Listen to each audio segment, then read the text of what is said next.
Well, the LA Lakers have done it again. They storm out of the gates in Oklahoma City on the road for a second consecutive game in a row. The Lakers play, probably what could amount to an A game against this Oklahoma City Thunder team. Other than, of course, their turnovers. We'll get to that in a moment. Far too many turnovers, far too many points off of turnovers allowed by the LA Lakers tonight, which is, of course, the MO of the Oklahoma City Thunder. But nonetheless, the Lakers played another great game tonight, I thought. Two back-to-back great games. They got great contributions. The ageless king LeBron James. Yes, old man Bron with back-to-back very good and efficient games. Yes, he was stat padding last game in game one. He got some late baskets, but nonetheless, 27 points on 77% true shooting for LeBron in game one. Tonight, old man Bron, 23 points, 9 of 18 shooting, only a -9 tonight for Bron. He was only a -6 in game one. The minus king keeping a respectable plus-minus in both of these games. And look, I talked in excess about Austin Reeves at the end of game one and about how that cat was losing himself tons of money this upcoming offseason when the Lakers were expected to back the Brinks truck up to him and throw the bag at him. Well, he looked terrible last game and largely for the entire postseason thus far. Last game, just 8 points on 3 of 16. Not the case tonight. AR, arguably the best player on the floor for the Lakers for much of the night, though he did have a robust team worst -20. Nonetheless, 31 points for AR tonight on 10 of 16 shooting, 3 of 6 from the three-point line. Oh, and he's got a little free throw merchanting in him as well. 8 of 10 from the free throw line. Also 6 assists. He did have 5 turnovers. Again, a ton of turnovers for the Lakers tonight. But by and large, I thought they played a great game. Another good game by Rui Hachimura, 16 points on 6 of 10. Marcus Smart really doesn't show up in the offensive column tonight. Just 14 points, 4 of 13, struggle with the shot. But Marcus Smart, who is realistically their best player, their most impactful and valuable player, if you look at the regular season, he substantially led the Lakers in plus-minus during the regular season. This guy was leading the NBA playoffs in value over replacement for like the first week and a half of the postseason. And tonight, he actually, in 34 minutes played, pulls a positive on the plus-minus scale. So a +2 for Marcus Smart. Best in the game for anyone that played more than like 10 minutes. There's a bench player that played 6 minutes that was a +3. But other than that, Marcus Smart, the only guy in the positives. So there are, speaking of positives, a lot to be taken away from the LA Lakers tonight. And yet they again can't even cover that monumental 15.5-point line. They were 15.5-point dogs in game one. I thought they played remarkably well. Still couldn't cover that last game. And Vegas just doubled down on that. They still, even the Lakers, though they played well last game, Vegas still installed OKC as an identical 15.5-point favorite in this game. And, well, they weren't wrong because the Thunder still curb stomped the Lakers tonight, 125-107 final with the classless Oklahoma City Thunder, a theme from last year. At least they're winning the games, though. They were actually just throwing games away in bushelsfuls in last year's postseason. They should have swept the Denver Nuggets. Maybe for the Nuggets, a gentleman's sweep. Let them get taken 7. Then, even more pathetically, after they let the Nuggets get them to a 7th game, they let the Indiana Pacers take them 7 in the NBA Finals. It was an absolute farce, a joke, just a sterling example of this team being too big to fail, playing D games through half of a series and just flipping the switch whenever they needed to and blowing teams out and easily winning the NBA championship when they actually tried. Well, at least they're winning these games. But again, just a subpar, lackluster performance and showing by the Thunder. The Lakers were up at halftime in this game. Up. And they had 58 points on the board.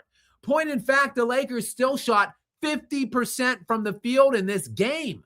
50% shooting against these hyenas, these jackals defensively for the Oklahoma City Thunder, for a team that was middle pack kind of offensively. I think they might have been 11th or 12th in the NBA's regular season in offense, and that was with Luka Doncic. Now no Luka, and they're giving up 50% shooting to the LA Lakers. Well, let's just keep on going with how just absolutely stacked and preposterous the Oklahoma City Thunder's advantage is. Shai Gilgeous-Alexander, you know him. You remember him, right?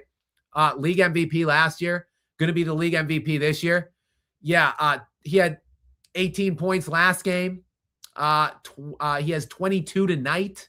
That's 20 point per game average so far this series. He's shooting 53% from the field this series. It's all right. It's all right. He's okay. Look, they were, like I said, down one, were the Oklahoma City Thunder at halftime, 58-57. And Shai found himself in a little bit of foul trouble tonight.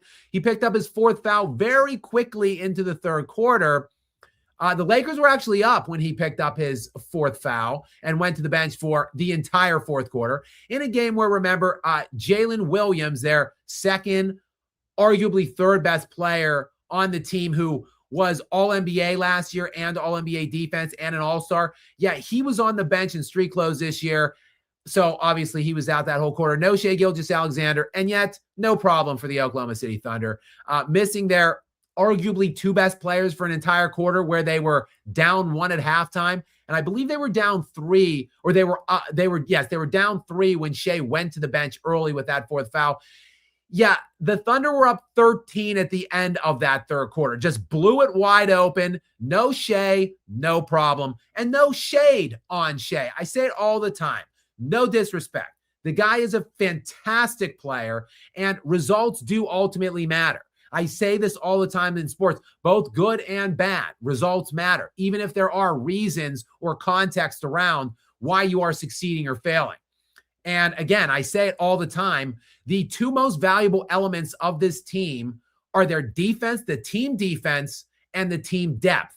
Then Shai, third, easily third in the pecking order of value on the team. It's no disrespect. And he's going to get all the credit because that's the deal. That's the arrangement that the best player on a team gets. So ultimately, look, back-to-back 60-win seasons, back-to-back regular season league MVP campaigns. If it's back-to-back NBA championships and back-to-back finals MVPs, well, we're going to have to start talking about him as the best player on the planet and maybe the third best shooting guard already. Well, he's not even listed really realistically as a shooting guard, but I think he plays like a shooting guard. So realistically, we have to already start those conversations just at the age of 27 for Shai Gilgeous-Alexander, because results in sports do matter, but so does context. And realistically, this guy has such a ridiculously easy job. It's just so easy. The best, easiest deal of any superstar this century outside of Kevin Durant when he went to the 73-9 Golden State Warriors. Like, just score 30 points efficiently, do nothing else, KD. Essentially, that's Shai's job every game. And then he doesn't even have to do that. 18 last game, 22 this game, and absolute blowouts by his stacked, beast-like Oklahoma City Thunder supporting cast. +5 for him in 28 minutes. +5. That's, I don't know, like 7th best on his team tonight. Chet Holmgren +19. AJ Mitchell. It is such bullshit that this team has AJ Mitchell. And Jared McCain, may I add. Philadelphia 76ers, terrorists for letting that trade go through.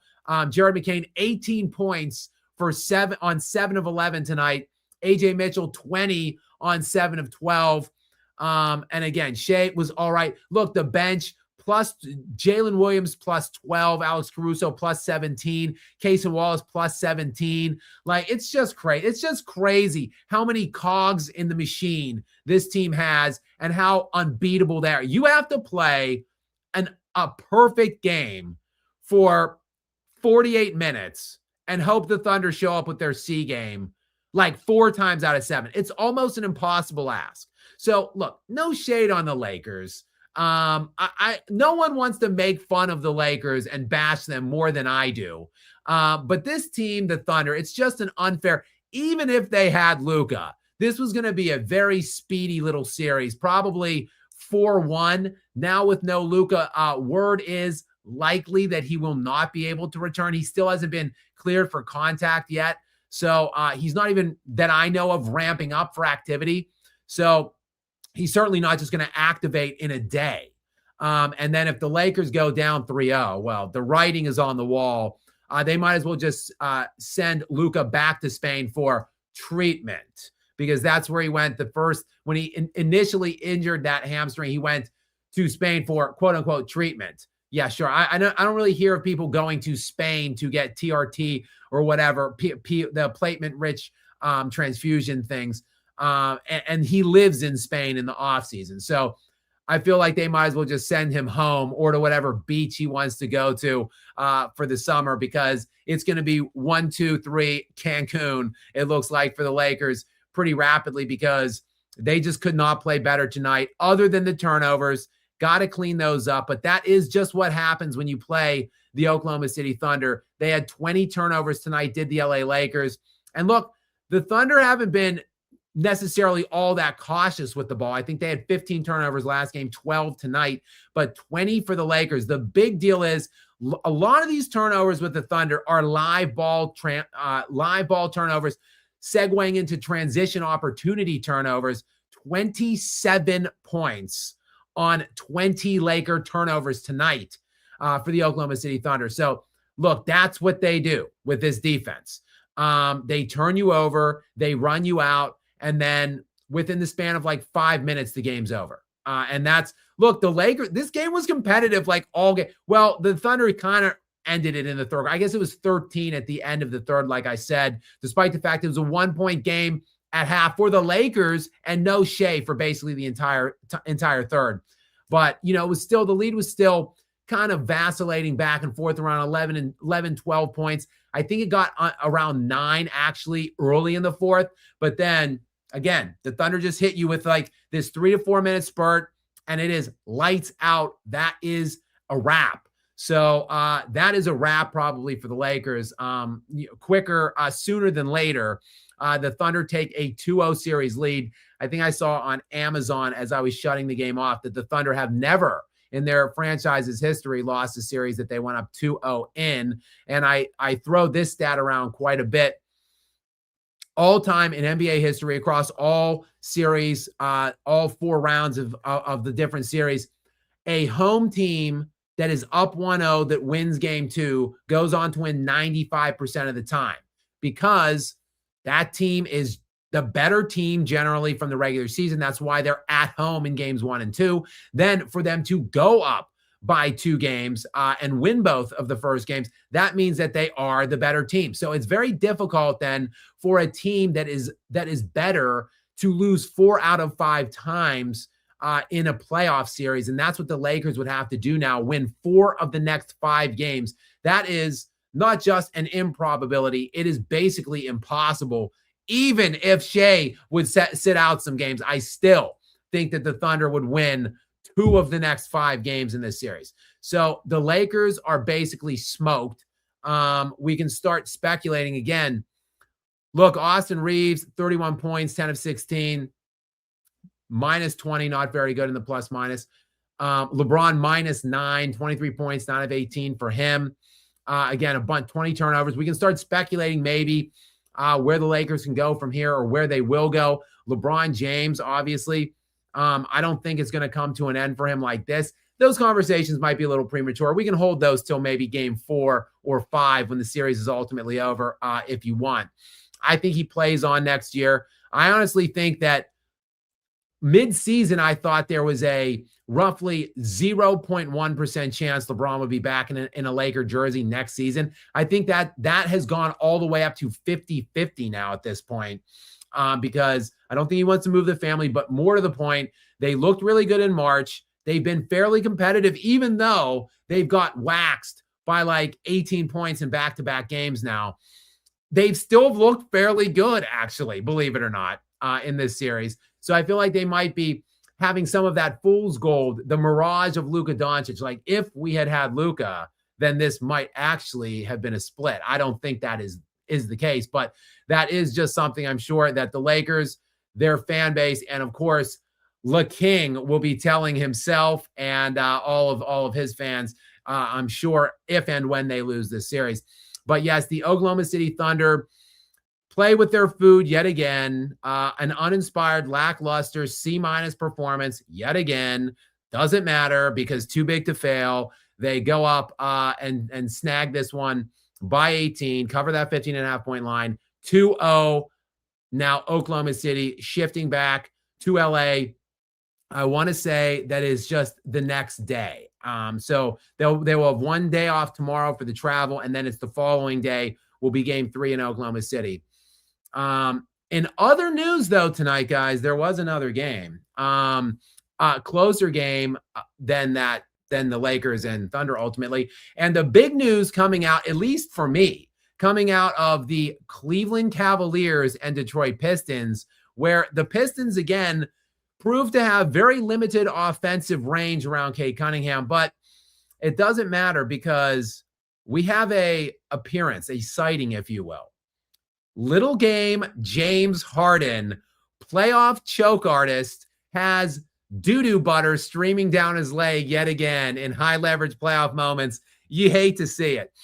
James Harden, who is obviously a renowned and a prolific playoff pants pooper, is just out in full effect in this series right now and really has been showing his ugly head for various games throughout this postseason.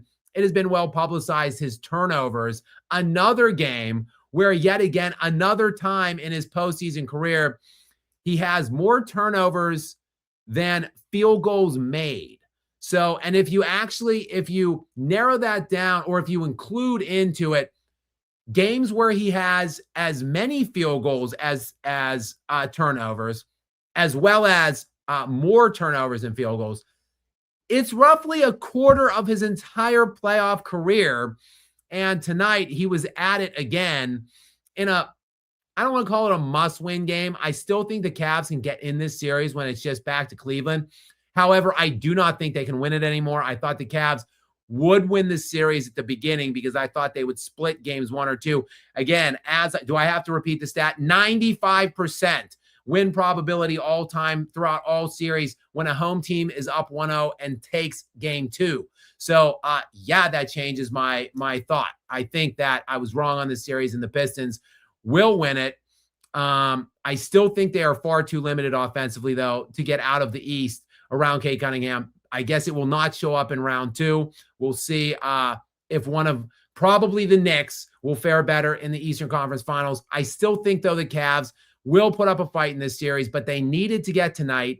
Basically, in my estimation, not a must win, but a really got to kind of have it win. And Little Game James Harden, you hate to see this box score from him. You really do. 37 minutes. A by far team worst, -15 plus minus in those 37 minutes. 0 of 4 from the three-point line, 3 of 13 from the field, 10 points, and yes, the aforementioned 4 turnovers with 6 assists sprinkled in there too. Little Game James Harden, people, if you need him. There are a couple certainties in life, death, taxes. James Harden just choking his ass off in the postseason, another certainty.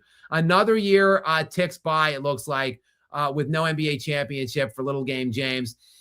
He basically, I'm sure, handpicked this destination like he has handpicked every destination that he's gone to since jumping ship from Oklahoma City and going to Houston for the money.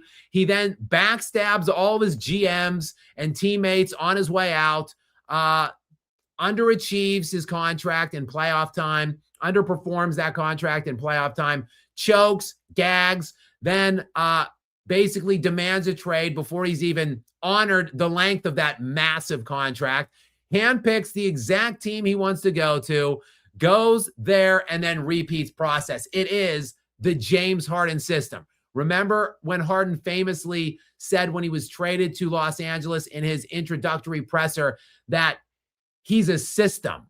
James Harden is a system, and he wasn't lying, and this is the system. Crap pants systematically in the playoffs every single year when it matters most. Again, this Detroit Pistons team, not a lot of offense.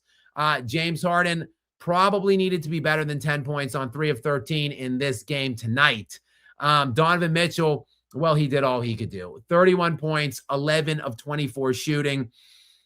Only a -2 from him. So far better than his backcourt running mate, Little Game Jim Harden tonight. And on the other end of things for the Detroit Pistons, of course, it is Cade Cunningham, who continues to have a masterful postseason run this year. 25 points, 10 assists for him tonight. And then Tobias Harris over me. Tobias Harris himself, speaking of big playoff runs, continues to have a big playoff run of his own.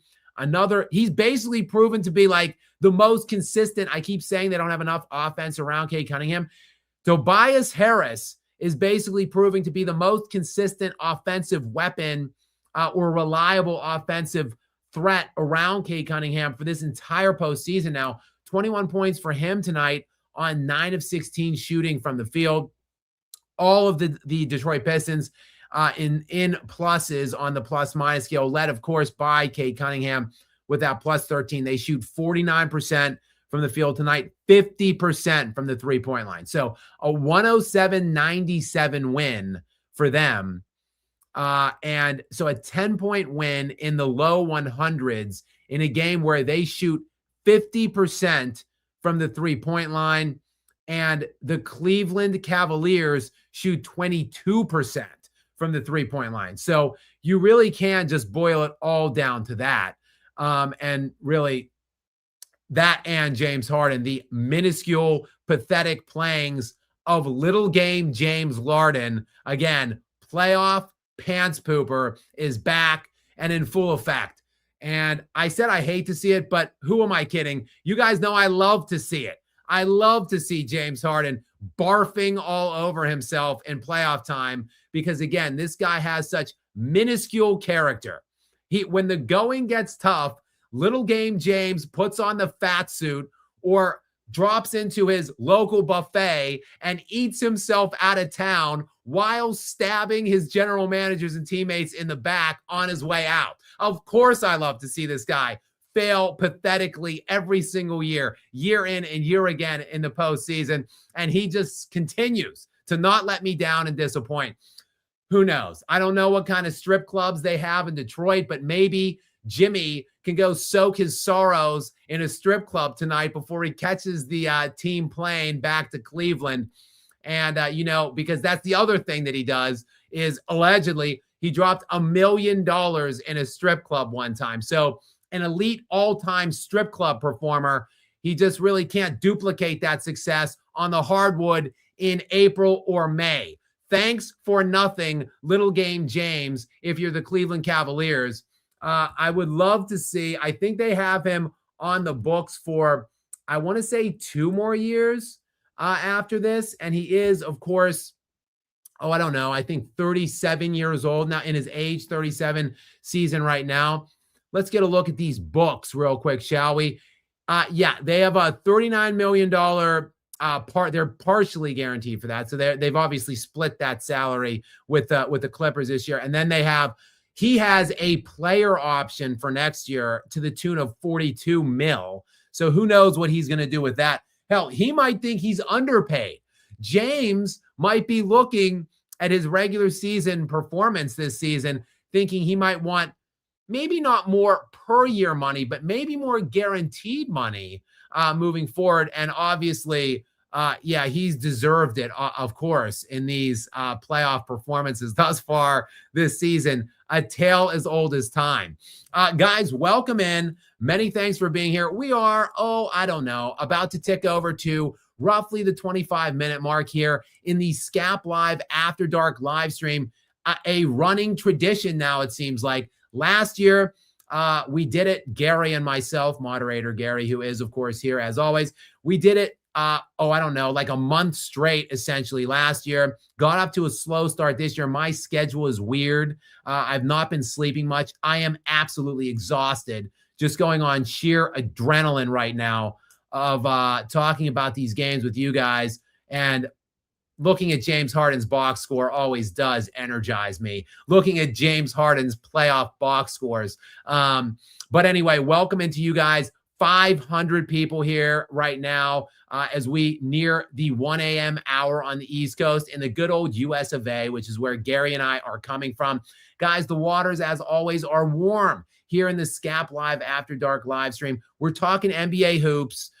We could talk some Lakers. They get eviscerated again, although in a competitive game, the Thunder are the only team that could play a competitive game, a close game for them, and win by 18. Like, as good as the Spurs, look, the Spurs have a high ceiling too, but I don't think the Spurs can play a D game and beat a team by 18. Maybe they could if it were the Lakers. Maybe if it were the Luka-less Lakers, the Spurs could be doing this as well with their C- or D game. I, for one, am already looking forward to next series. I don't want to count. I picked the Spurs pre-series with the Timberwolves. I don't want to count the Wolves out, but I'm just going to go ahead. And I'm on everybody's bandwagon. I'm on the bandwagon of public consensus now at this point that have been calling for this San Antonio and Oklahoma City collision course that we're on into the Western Conference Finals. I'm ready. I think I'm ready. I believe it. I agree with them all. And I just want to get it on. Like, let's see who it is. I want to see, because I want to see who the best player in the world is, because obviously that title, that mantle is up for grabs, because Nikola Jokic lost in the first round, of course, and that is, of course, all his fault, according to all of the pundits and critics of Nikola Jokic, a series where he dropped 26, 13, and 9.5 on this crazy Wolves defense.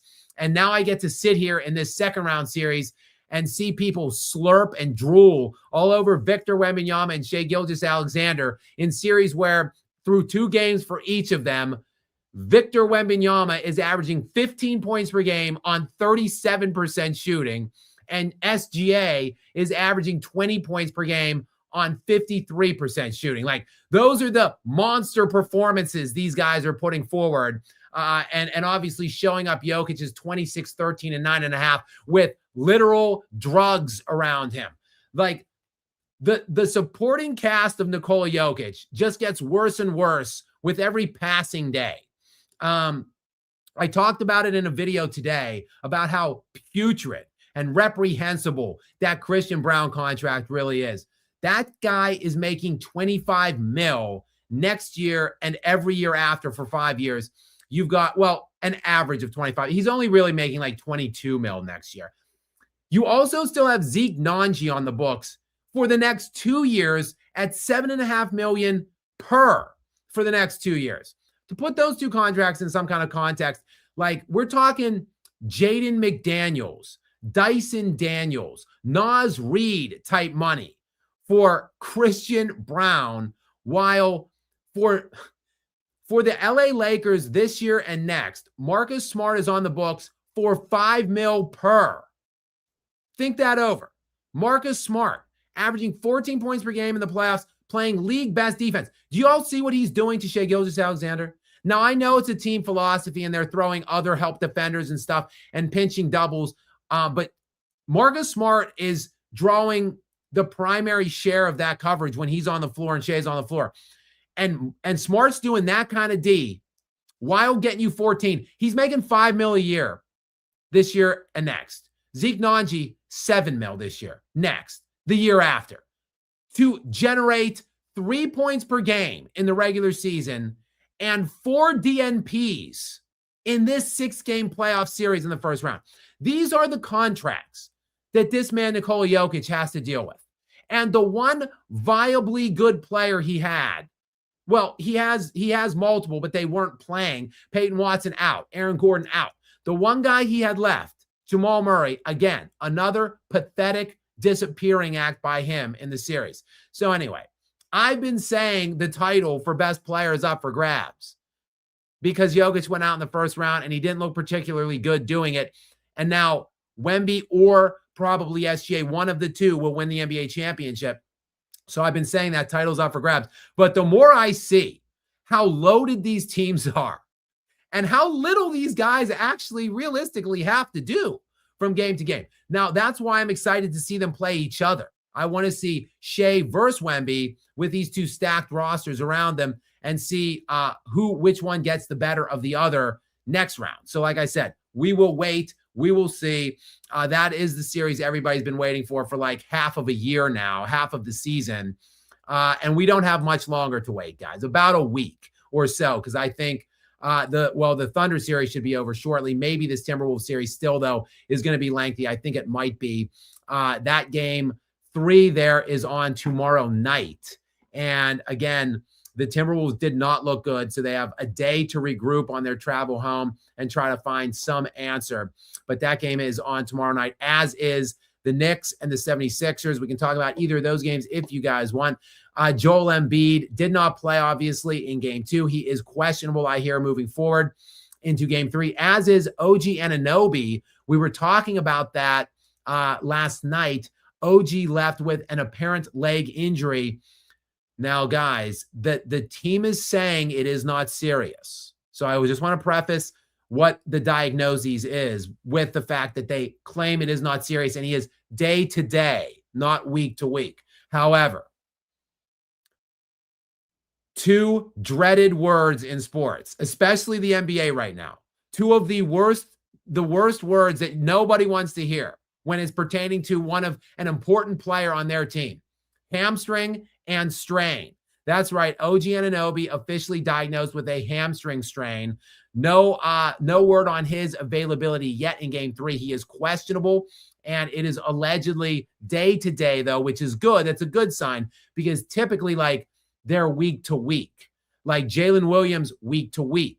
Aaron Gordon during the year was week to week. He was trying to play this year. It was actually a calf in the playoffs this year. Peyton Watson, though, was week to week, and he missed the whole playoffs. So week to week, bad hamstring. Day to day, better. We'll see who, if either of those two play, Joel Embiid and OG Anunoby. Obviously, both of them are extraordinarily important.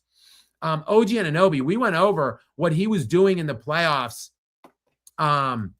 last night. He is having an absolutely insane playoff run, is OG. And again, that dude is he's owed 127. He's owed 127 million next year. Well, he's making like 40 a year, but still, he's owed roughly like 150 after this year. One of those years being a player option. So 150 for OG Anunoby owed to him, and Christian Brown 125 million owed for him. Christian Brown actually has the 32nd most money due to him of any player in the entire NBA right now, for 8 points on 41% shooting in the postseason and mediocre defense. OG Anunoby, though, in the postseason has just been fantastic. First of all, 17 points per game in the regular season for him on 48% shooting from the field, 39% shooting from 3, finished 10th in Defensive Player of the Year voting in the postseason. Again, we talked about this last night, but I want to just restate this.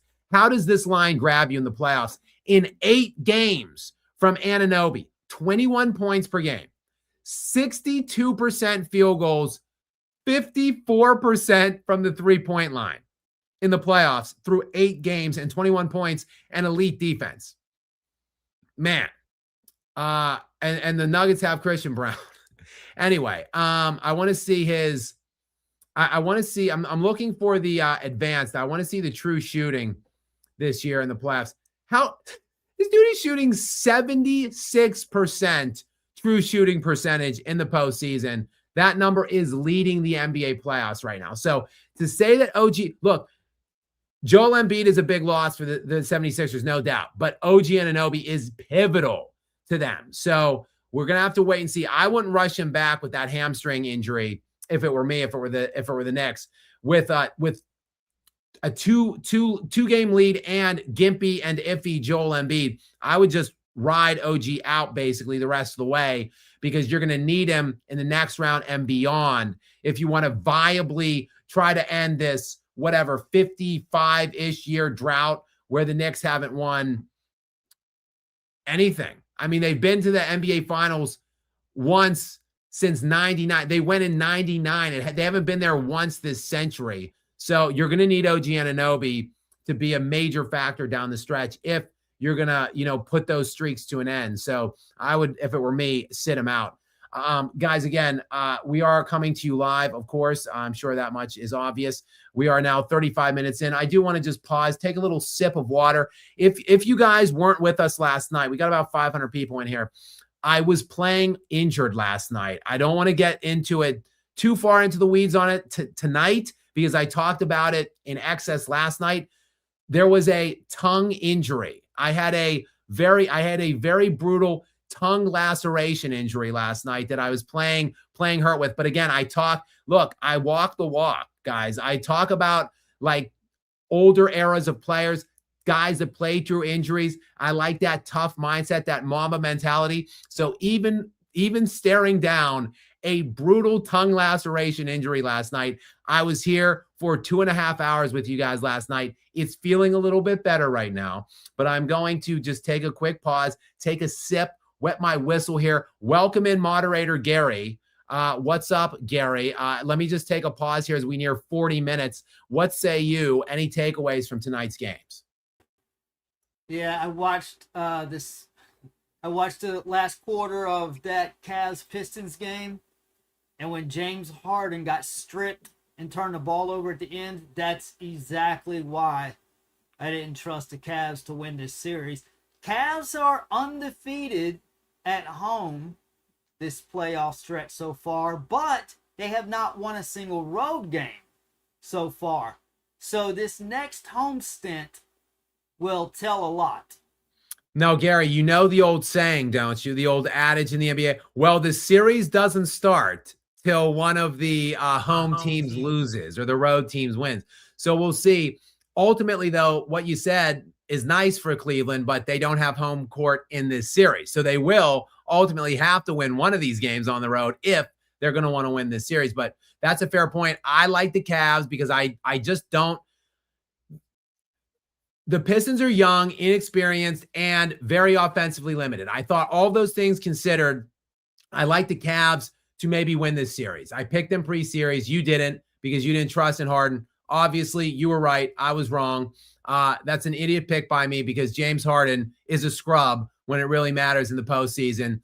And look, we really shouldn't blame him, Gary, ultimately. Like, I want to, I want to defend James for just a quick minute, and I'll turn it back over to you. It is difficult inherently to play basketball, dribble, run up and down the court, make shots when you have a steamer floating around in your pants like Jim Harden has for most of the times that he plays in the NBA playoffs. So we can't necessarily blame him completely for these playoff choke jobs that he delivers year in and year out. But I should have seen it coming. So shame on me. But let me turn it back to you, Gary. Any takeaways on the Lake Show tonight and their performance and the Oklahoma City Thunder? It's just so... These injuries, I'm just fed up with the injuries because if Luka was playing, this might be a somewhat competitive... I mean, it was competitive for 3 quarters. If Luka would play, and I honestly, I think this is why Nico got rid of Luka, because he didn't trust in his conditioning for the long term. Jason Tatum, Anthony Edwards is playing through the injuries.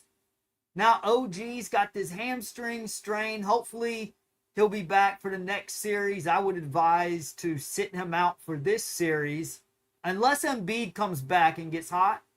But I would rest him because, as you said, if you tear it, that's it for the rest of the postseason. But I'm just so discouraged by all of these injuries. And so I just can't see the Lakers. You're talking earlier about how LeBron, there's a 50-50 chance he comes back. I can't see him, Luka, and Austin all returning. They all are ball dominant. Now, if you could trade one of those guys and get, like we were talking about with Denver, getting some athletic 3-and-D guys, this is what I pointed out yesterday. LeBron and the Lakers, they drafted Jaden McDaniels in 2020, which is precisely what they need right now. So I think LeBron's going to be the odd man out next year because I don't see them signing. I don't think he's going to take a big enough pay cut. I don't know if they're going to give Austin Reeves the contract he wants, but Austin wants to be in LA. Obviously, they already re-signed Luka, correct? He's on the books, right, for the next few years? Luka, I'm just going to mute you so I don't. Luka is on the books. The problem, they can't really trade either LeBron or Austin Reeves unless it's a sign and trade, unless one of those two players work with the organization to sign and then get them something in return, because Austin Reeves has LeBron's expired contract. Austin Reeves has a player option for roughly $50 million, which he will decline for sure. So neither one of them can be traded unless I meant let them walk and take that money to sign other players. Because what are we even talking about with the Nuggets, Spurs, and OKC, how well they're constructed? The Lakers are so poorly. They were actually better constructed with AD and LeBron than when they had Luka and LeBron and Austin Reeves. Of course, Luka is the better asset right now, but I'm saying that was not a thorough trade. If the Mavericks had gotten a package of draft picks in return, I wouldn't say that's that horrible of a trade. The fact they got so little in return for one of the best scorers in the game was really why that trade was so outrageous.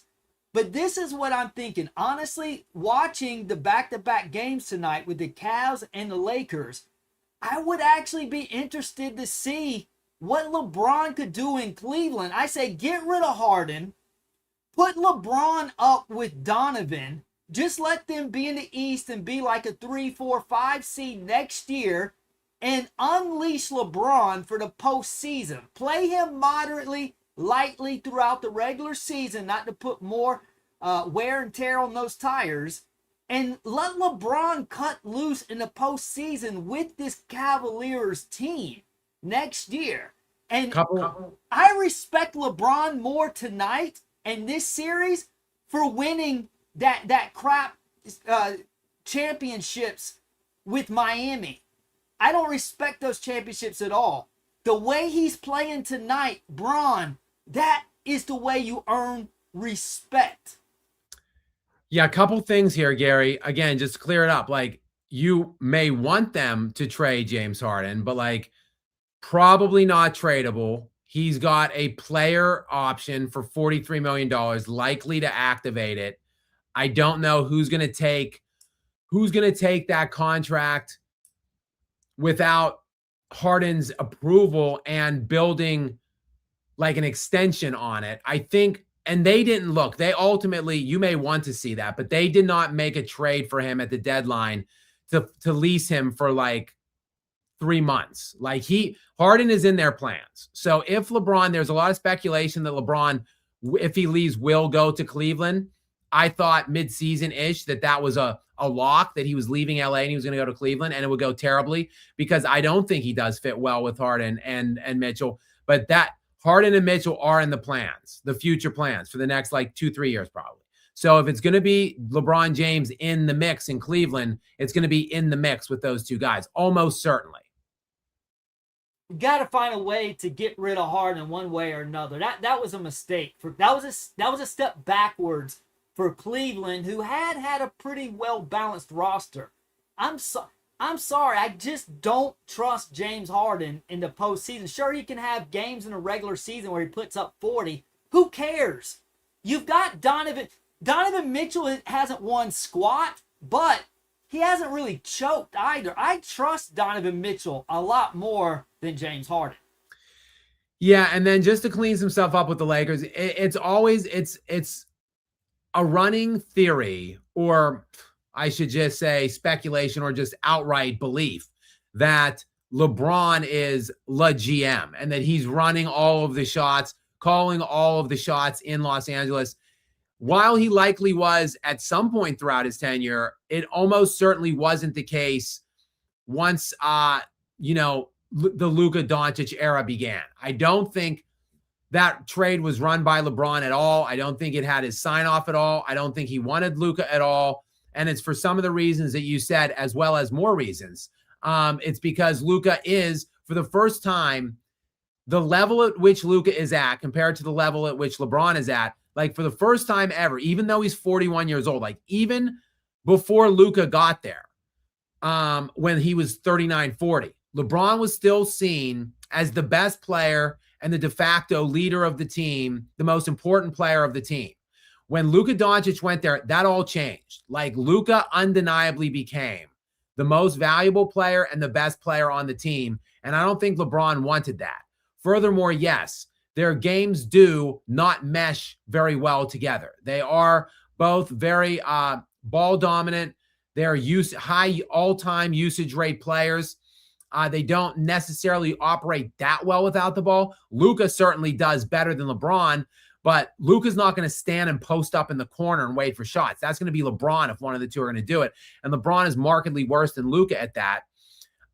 Furthermore, like AD is an elite defender. Like when he's on the floor, like he's an elite defender, like on the ball and at the rim. So like he erased a lot of the inadequacies of the Lakers defense and LeBron's defensive performances over the years. So like for a plethora of reasons, like when Luka was acquired, that was a signaling from the franchise. There's a new sheriff in town and it ain't LeBron. Like him and Rich Paul and Clutch aren't running the show anymore. And I get it. Like when you have an opportunity, Gary, I know, and chat, I know that there are criticisms of Luka Doncic throughout his career. I know that he's missed games. I know that he has these lower body soft tissue injuries, these like recurring calf and hamstring injuries, which are very troubling, especially when they're coming at the age of 26 or 27. Doesn't bode well for like necessarily good things down the road, especially for a guy who, again, another criticism coming here, is routinely not in the great shape physically, who is, how do I say this? Fat. I don't have to say it because Nico Harrison, the formerly general manager of the Dallas Mavericks, said it up and down, left and right when they made that trade, that they traded Luka because he was fat and unserious about his conditioning. So there are lots of things to be critical of Luka Doncic about, however, big but, when they made the trade, he was 25 years old. He is right now, he is the second leading scorer in NBA history. And he is the second leading scorer in NBA history behind Michael Jordan, basically, right now. Or I'm sorry, he's third. Behind Michael Jordan and Wilt Chamberlain. He's the second leading scorer in NBA playoff history per game, behind only Michael Jordan. Luka Doncic, Michael Jordan. That's a list of dudes who average at least 30 in their postseason careers. He made 5 consecutive first-team All-NBA selections. We talked about Giannis Antetokounmpo last night, Gary, how elite 7 straight first-team selections are. Luka was 25, and he had 5 straight first-team selections. By 25, that's more first-team selections than Steph Curry has in his whole career.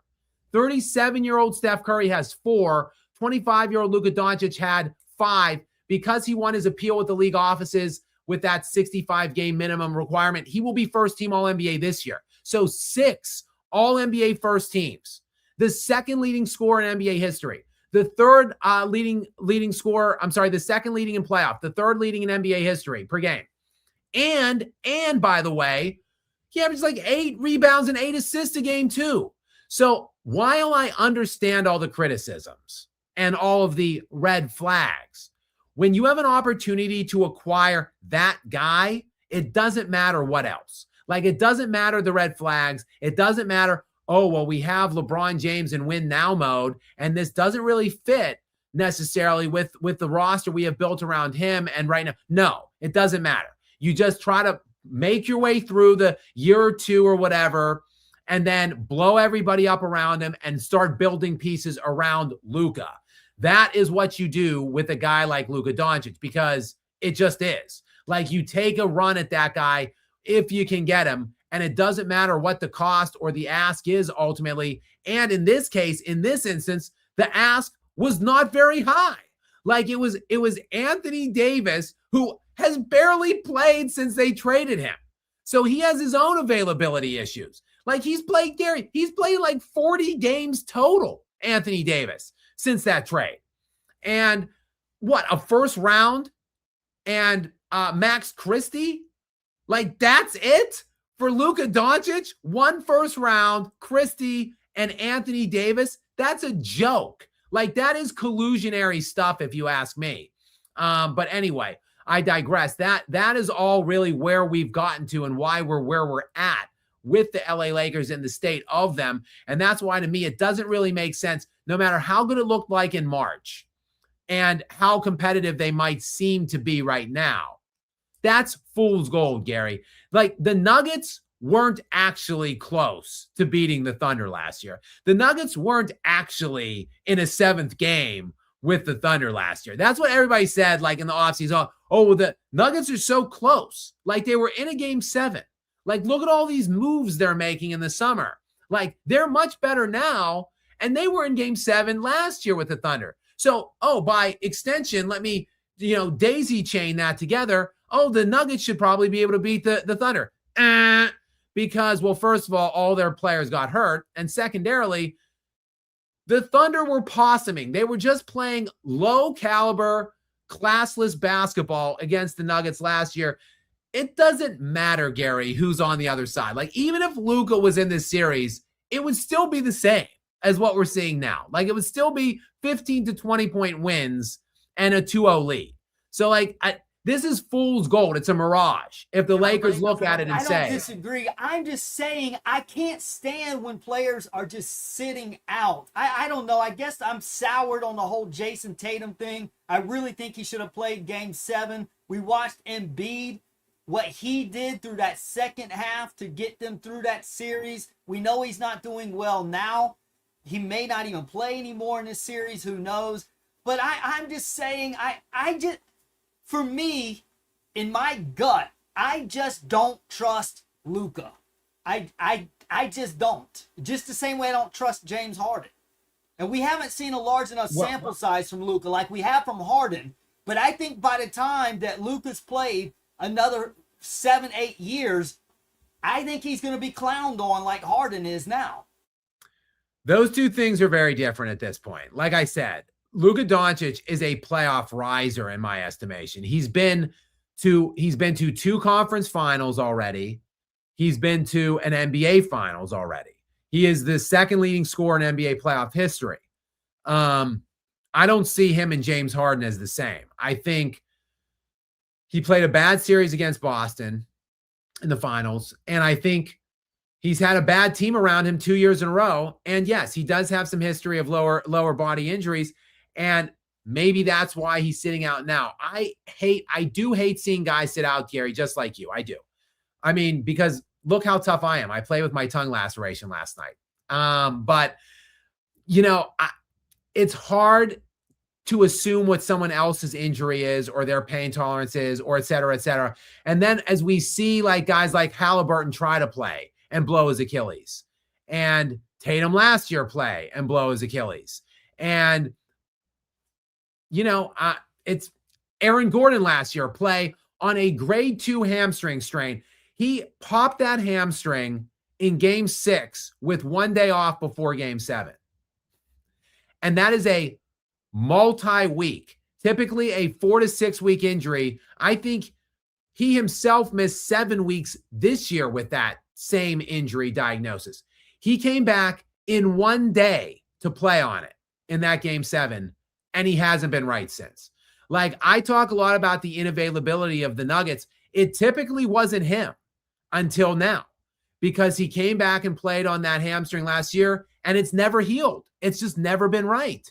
So like, I want to be like, I want to agree with you and be like, oh, these guys are soft, they got to play. But if you're destroying your career the rest of the way, or if you're never available then after that, it's hard. It's hard to assume that or like expect that of them. So like, I get it. Like, I think the bigger question really is like, why is this happening so much now? Like, this shit never happened back in the day. Like, is it their work? Is it the work that they're not doing in the gym? Like, are they lifting differently? Are they training differently? Is it the shoes? Like, I'm not kidding. Like, what is it? Like, why are there all this high preponderance of lower body soft tissue injuries that are like costing people like months at a time? Like, it's crazy. Some are saying it's the speed of the game. That is, the speed was slower in the 90s, but in the 80s, in the 70s, in the late 70s, early 80s, I watched some old games. They were just zooming back and forth the court. They slowed it down in the 90s, and it sped back up. I think that may be a contributing factor. But I've also noticed it doesn't appear like guys are wearing high tops anymore. It almost looks like they're wearing the mid tops. Why don't they wear the? Do you know why they're not wearing high tops anymore like they used to?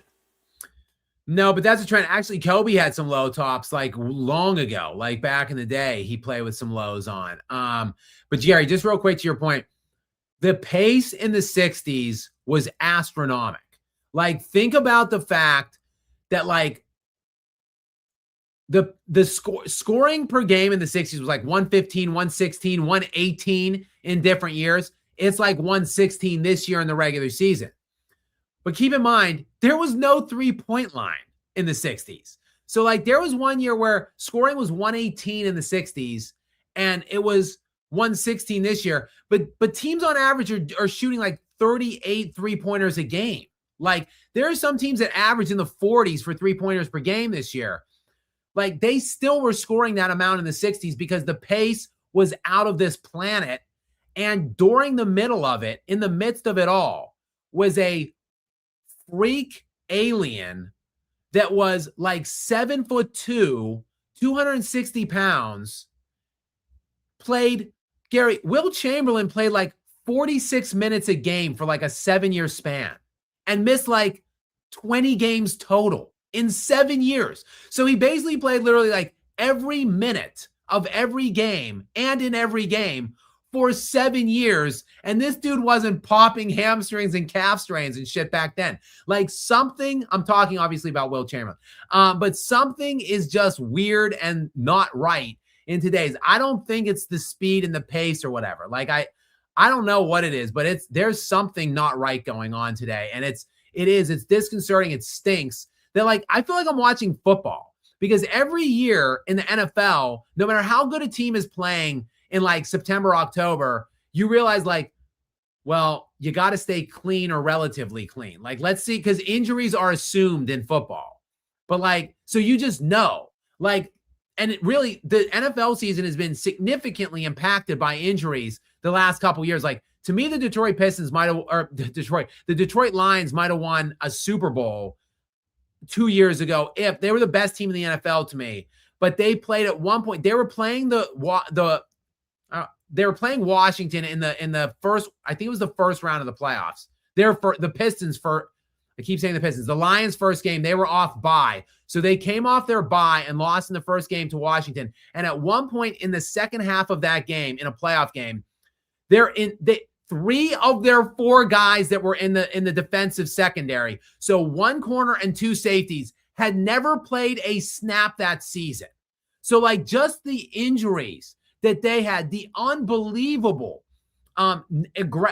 regression on injury for them that year was astounding. They were also missing Hutchinson that I thought was going to be Defensive Player of the Year that year. I think they were missing in the playoff game 8 of their 11 defensive starters that they lost. So like, and then the Niners are another team that they get hurt every single year. It seems like their whole roster is hurt.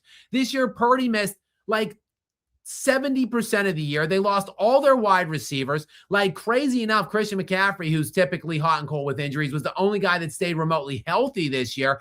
But they just lost they lost two of their best defensive. They lost Bosa and Warner, their two best, like, all-pro defensive caliber players for the whole year. Like the Niners probably could have won a Super Bowl in the last 2 or 3 years had it not been for all these injuries. My point is, though, that's football. Like, that's the breaks to the game of football.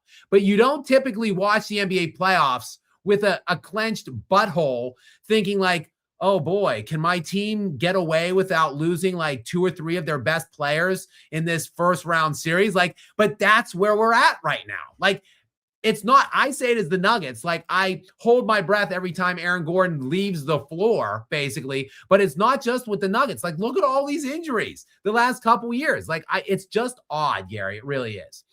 Anything to add to that? It has something to do with the shoes. I know that sounds silly, but shout out to the chat. Can anyone explain why they don't wear high tops anymore? And does that have anything to do with the injuries?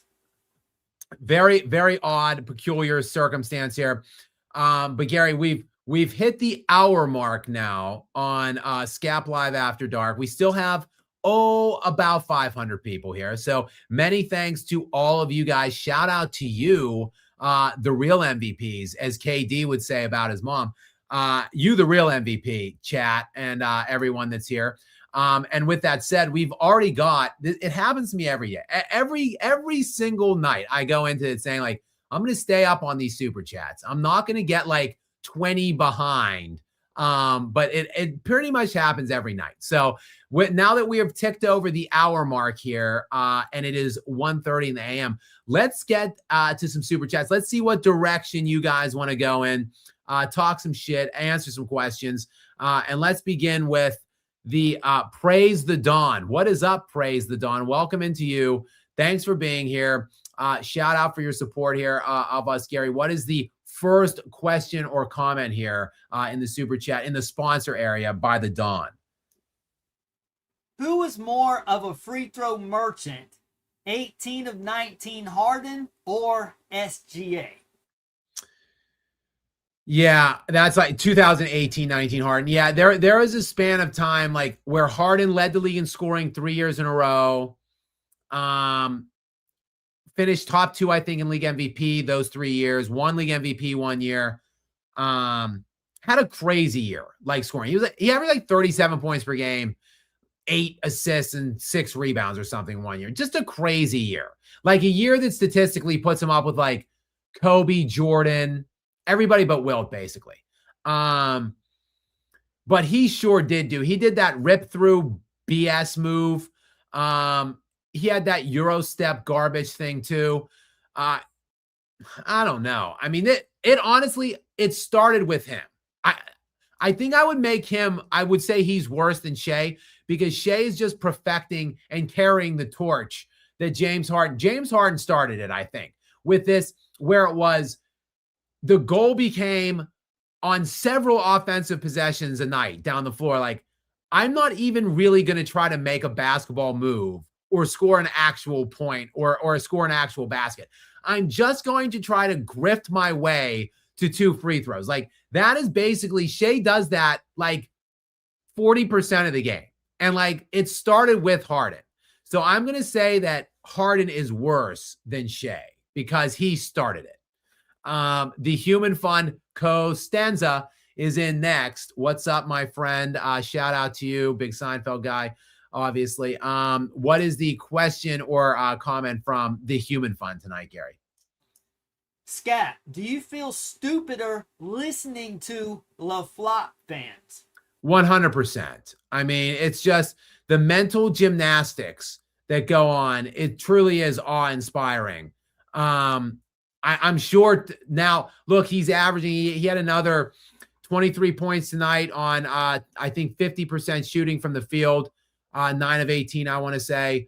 Yes, 9 of 18, 23%. So, or 23 points. So, look, he's averaging like 25 points per game in this series on like 60% shooting now. So, I'm sure the sniffers and the lickers will be out Like, what was that commercial that I think it was a Nike commercial where LeBron's running and like all the people, the fans are like running with him and jumping through the ocean and shit with him and like riding the bikes and there's this huge, just like swell of people. That's the Sniffers and the Lickers running to social media to praise the king for back-to-back 18-point losses and to be down 2-0. But look, hey, he is playing really well. I got to be honest. Against this Oklahoma City Thunder team, missing Luka Doncic, and the Lakers are playing really well. Like, they shot 50% from the field.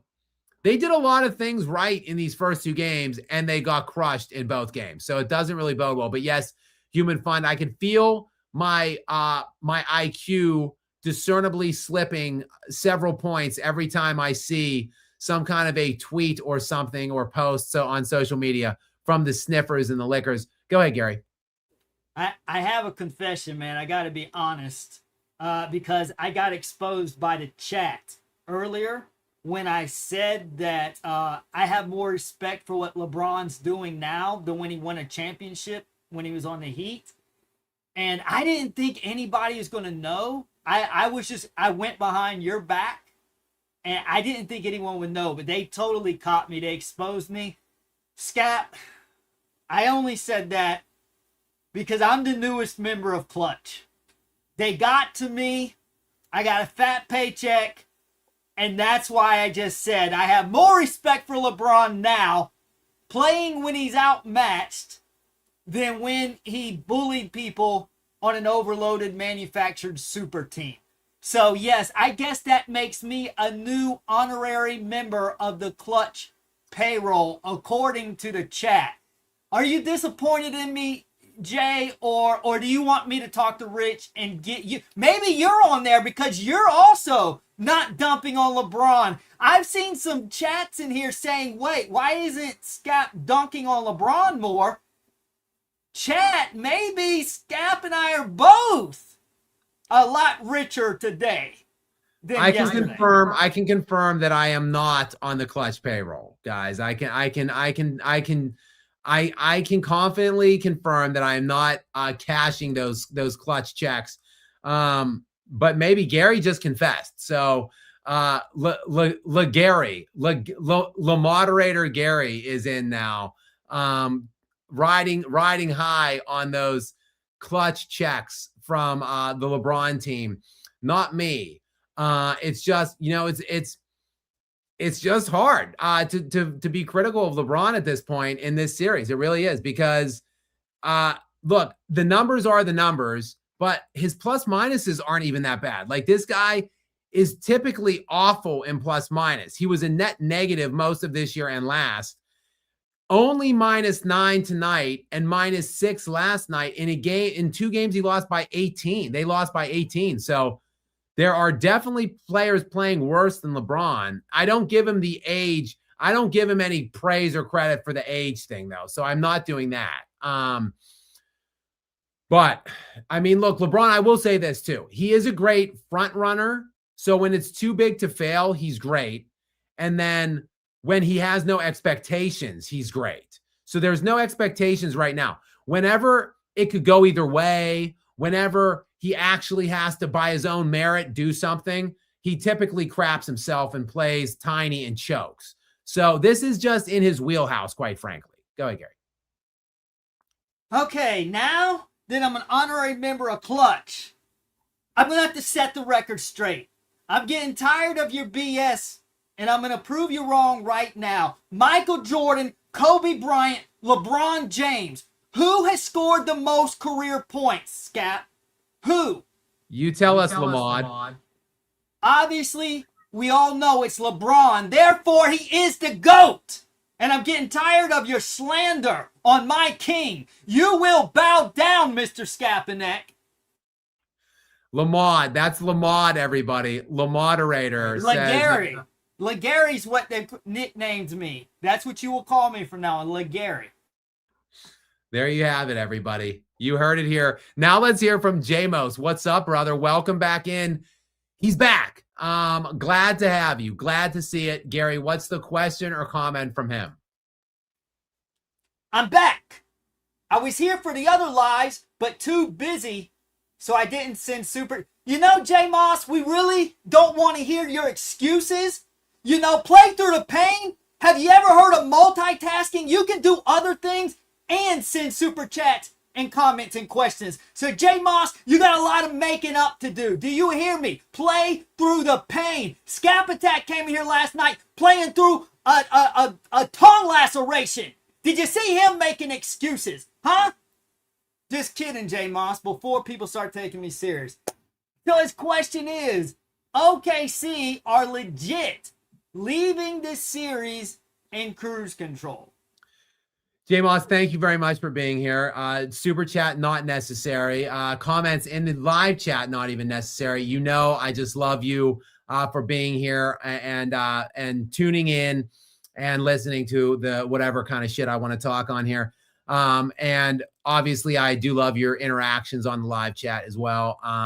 And I appreciate any generous donations that you make whenever you do. But again, not necessary. Thank you very much.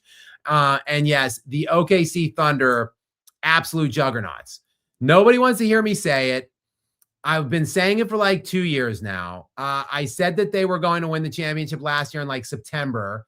And I said that they were a budding dynasty. And nobody wanted to hear me say it.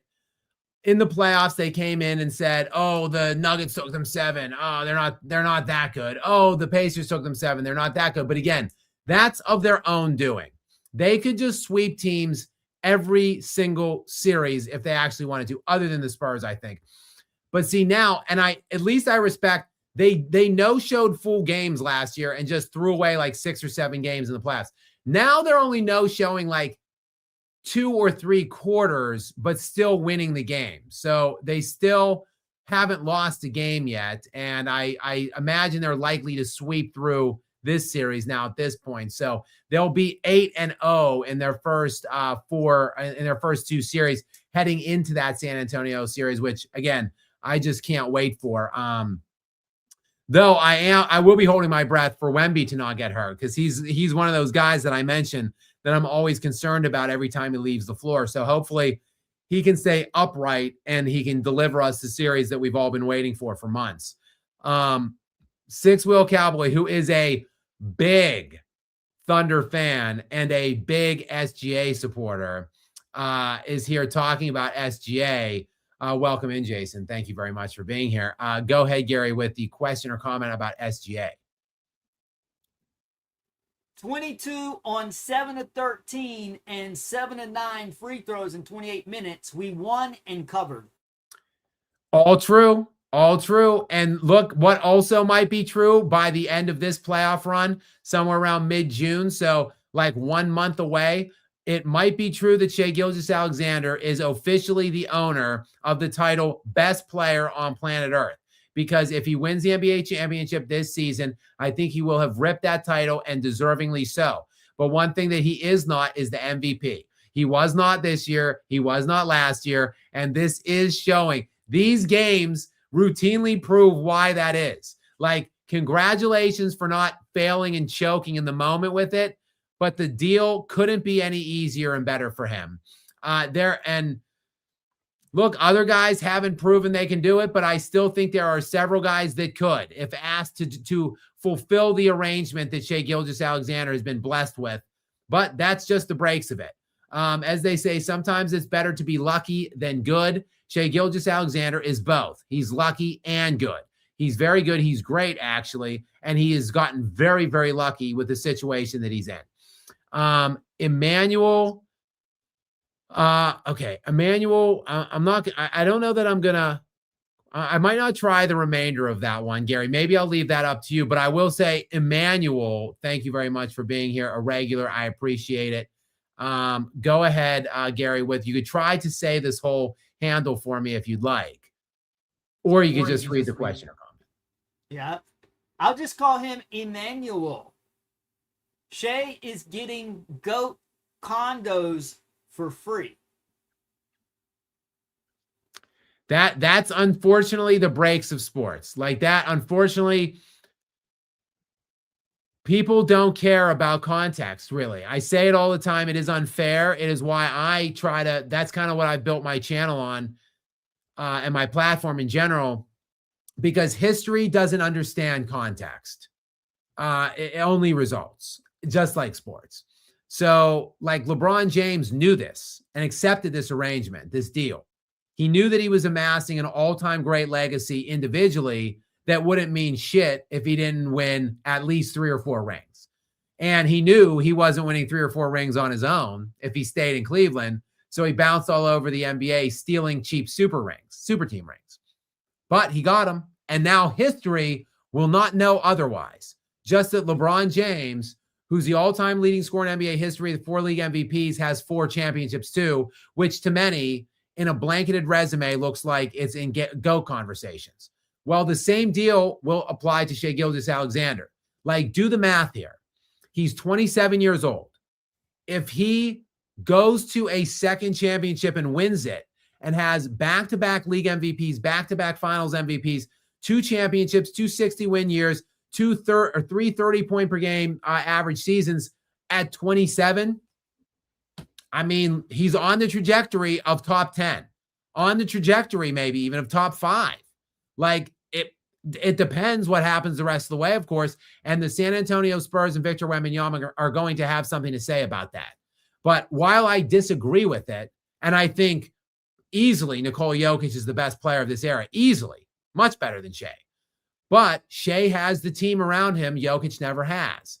So that's just, unfortunately, the breaks of the game of sports and life. Like, it's not fair. And Shai lucked out. Jokic didn't. So I agree. Like, Shai might not be necessarily super deserving of these conversations that he's going to find himself in, Emmanuel, to your point, but he will be in them. So I'm just, don't shoot the message. I'm just saying the way it is. And look, Shai is a great player otherwise. Like, it's not, look, if Shai would still be like a perennial all-star and maybe win a title here or there, but like, I mean, put Shai on the Washington Wizards or something for like his career. Like, obviously he's not going to do what he's doing. And quite frankly, the Denver Nuggets look a whole lot like the Washington Wizards when Jokic is off the floor throughout the last couple of years in the on-offs. But it is what it is. Giuseppe DeRosa is in next. What's up, Giuseppe? A good friend of me in the show. Welcome in. Giuseppe, love to see you here. Gary, go ahead with the question or comment. Would you like a conference-less playoffs 1 through 16 seed? I've certainly been clamoring or calling for something like that since back in the Kobe era in the 2000s, because it was just so unfair how much more difficult that conference was than the Eastern Conference. But like I just said, ultimately life and sports aren't fair. And I understand the logistical constraints with producing such a thing. You know, the travel is much more strenuous in some instances than you'd be flying cross country. The team would, but also the press and so forth. So I understand why that wouldn't happen or couldn't happen. But I think, yes, in a perfect world, yes, I think there would be conferenceless play because, again, one conference can be substantially better than the other. Now, right now, I do think the West is still better, but it's not egregious anymore. Like back in the Kobe Duncan times in the 2000s, it was pathetic. And the times LeBron was running the East, pathetic. So it's not quite that bad now. I think the East has some really good teams in it. Not really that many good players. Most of the great players are all in the West. But still, good team, really good teams out East. All right, we've got Jason back in again. Probably talking some SGA Michael Jordan comparisons, which is only natural that we're going to get into these conversations as SGA's career continues. I'm just telling you the way that it is. Gary, go ahead with this latest one from Jason. SGA will break MJ's 90 through 98 no 3 straight loss streak. Didn't they lose 3 games this year at one point? Maybe he didn't play in those games. I mean, Jason would know more than me.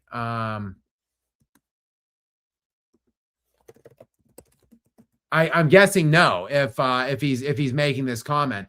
But they had a patch where they lost like 7 of like 12 or 7 of 13 games or something like that. They started out obviously like 24-1 or something, 24-1 or 25-1. And then they just lost some games, like in that patch of time when the Spurs were just running them. No, they never did lose 3 consecutive. There was a streak where, let's see here. 1, 2, 3, 4, 5, 6. 1, 2, 3, 4, 5. They were 6-6 for a span this season, from December 19th through January 5th, when they lost to the Spurs 3 times in like 5 games or 6 games. They were 6-6, and actually they were actually 4-2 in a span of time. Yes, they lost to the Spurs, beat the Clippers, lost to the Wolves, beat the Grizzlies, lost back-to-back to the Spurs. So they were 2-4 in a span this year, but never back-to-back. So, and yeah, it's hard pressed to imagine a situation where this Thunder team is going to lose 3 consecutive games in either the playoffs or the regular season. So I agree with Jason here. I think that is in jeopardy. That Jordan streak is probably in jeopardy. The real Donald Trump, of course, hailing from Canada, is in next. Welcome in, Don, El Presidente. Gary, what's the question or comment from Mr. President tonight? Draymond Green is the ray gun of the NBA. I did a video today on Draymond Green, actually. I urge you all to see it, to watch it.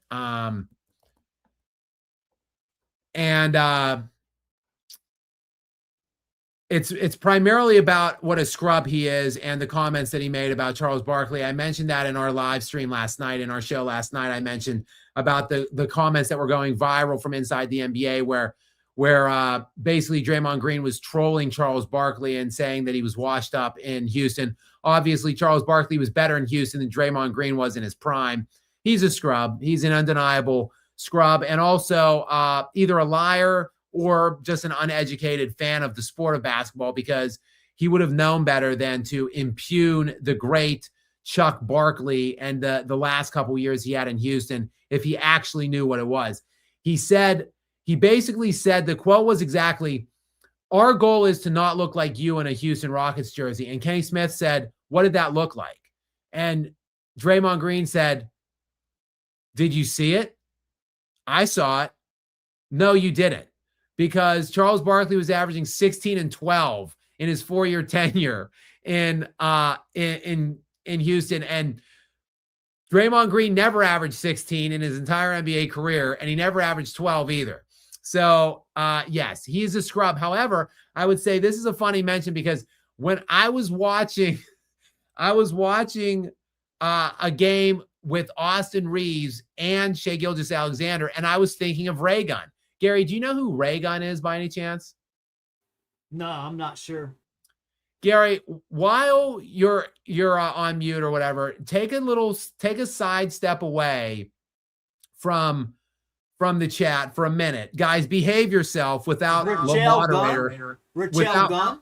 What's that? Is it Rachel Gunn?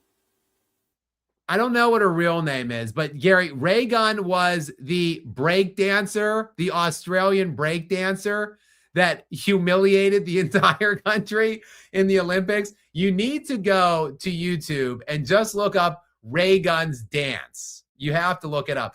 Ray Gunn anyway, when I was watching a game featuring Shai and Austin Reeves, 2 kind of undeniable free throw merchants, I was thinking of Ray Gunn flopping all over that dance court in the Olympics, because they added breakdancing, Gary, I think for the first time this year, and this Ray Gun person didn't do any prep, wasn't really a breakdancer. The story is hilarious, actually.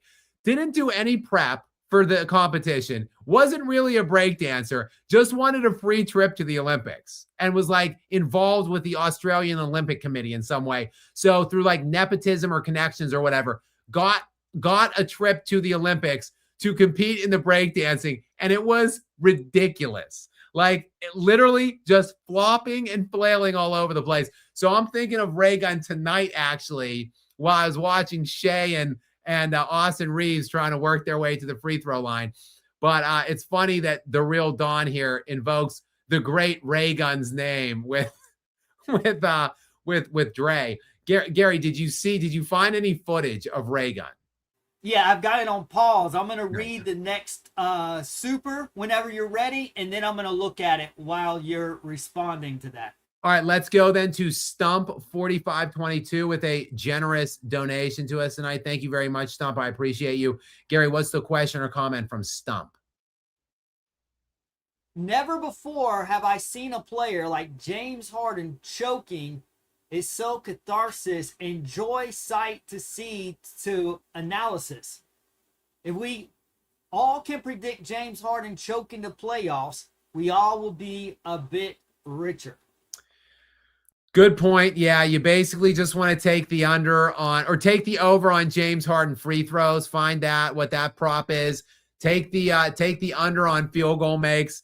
Basically, just bank on him going more on the over on that, on the overage or on the turnover, and less on the field goal makes. That, and probably just bet against his team in any high leverage, big time moments, because yeah, he's absolutely. Again, you can set your clock to this thing. Like Jimbo, Little Game James barfing in the postseason, you could set your clock to it. Death taxes and Little Game James seemingly never sniffing an NBA championship. Gary, I see you chuckling. What are your thoughts on Ray Gun's epic Olympic performance? Yeah, it really is about as good as Draymond's offense for sure. Wow, I'm just getting started. She looks like she's flailing around and having like a cardiovascular episode, maybe a seizure or some type of stroke or something. But I am going to continue on as you speak here. Or do you need me to read another one? Yeah, I'll throw one up on for you. It's very to all of the chat. You should obviously finish watching this live stream, of course. Then after that, before you go to bed, after you shut us off, you got to look up Ray Gun if you haven't seen it. But let's go, back to Giuseppe DeRosa here one more time. What's up, Giuseppe? Thank you very much. Actually, we've got a couple. It looks like coming from Giuseppe. But what's this latest one from him? Pistons are fake contenders. Knicks will bounce them. I don't know. It should be a good one. I know the Knicks look right now because they're winning in larger fashion, but defensive teams will fare very well. That is true, Gary, and I do agree. But the offense, again, I keep saying, is so limited. At some point, it's going to catch up to the Pistons. I really do believe that. And the Knicks are playing good defense in and of their own right, but they just have so much more offense around Brunson. Like when you look at Cade versus Brunson, like, yeah, Cade can neutralize Brunson probably, but then look at the supporting pieces around Brunson compared to Cade. Like it's night and day to me. And we'll have to see, hopefully OG Anunoby is okay, but that would be a huge blow to the Knicks and their chances if he is injured in some way or can't make it back when the series really start mattering for them. Go ahead, Gary. I just want to throw in, the Knicks probably would edge them out if they meet in the Eastern Conference Finals, but I don't think we should call Detroit fake contenders. After all, this is the first year they've been to the playoffs for a while.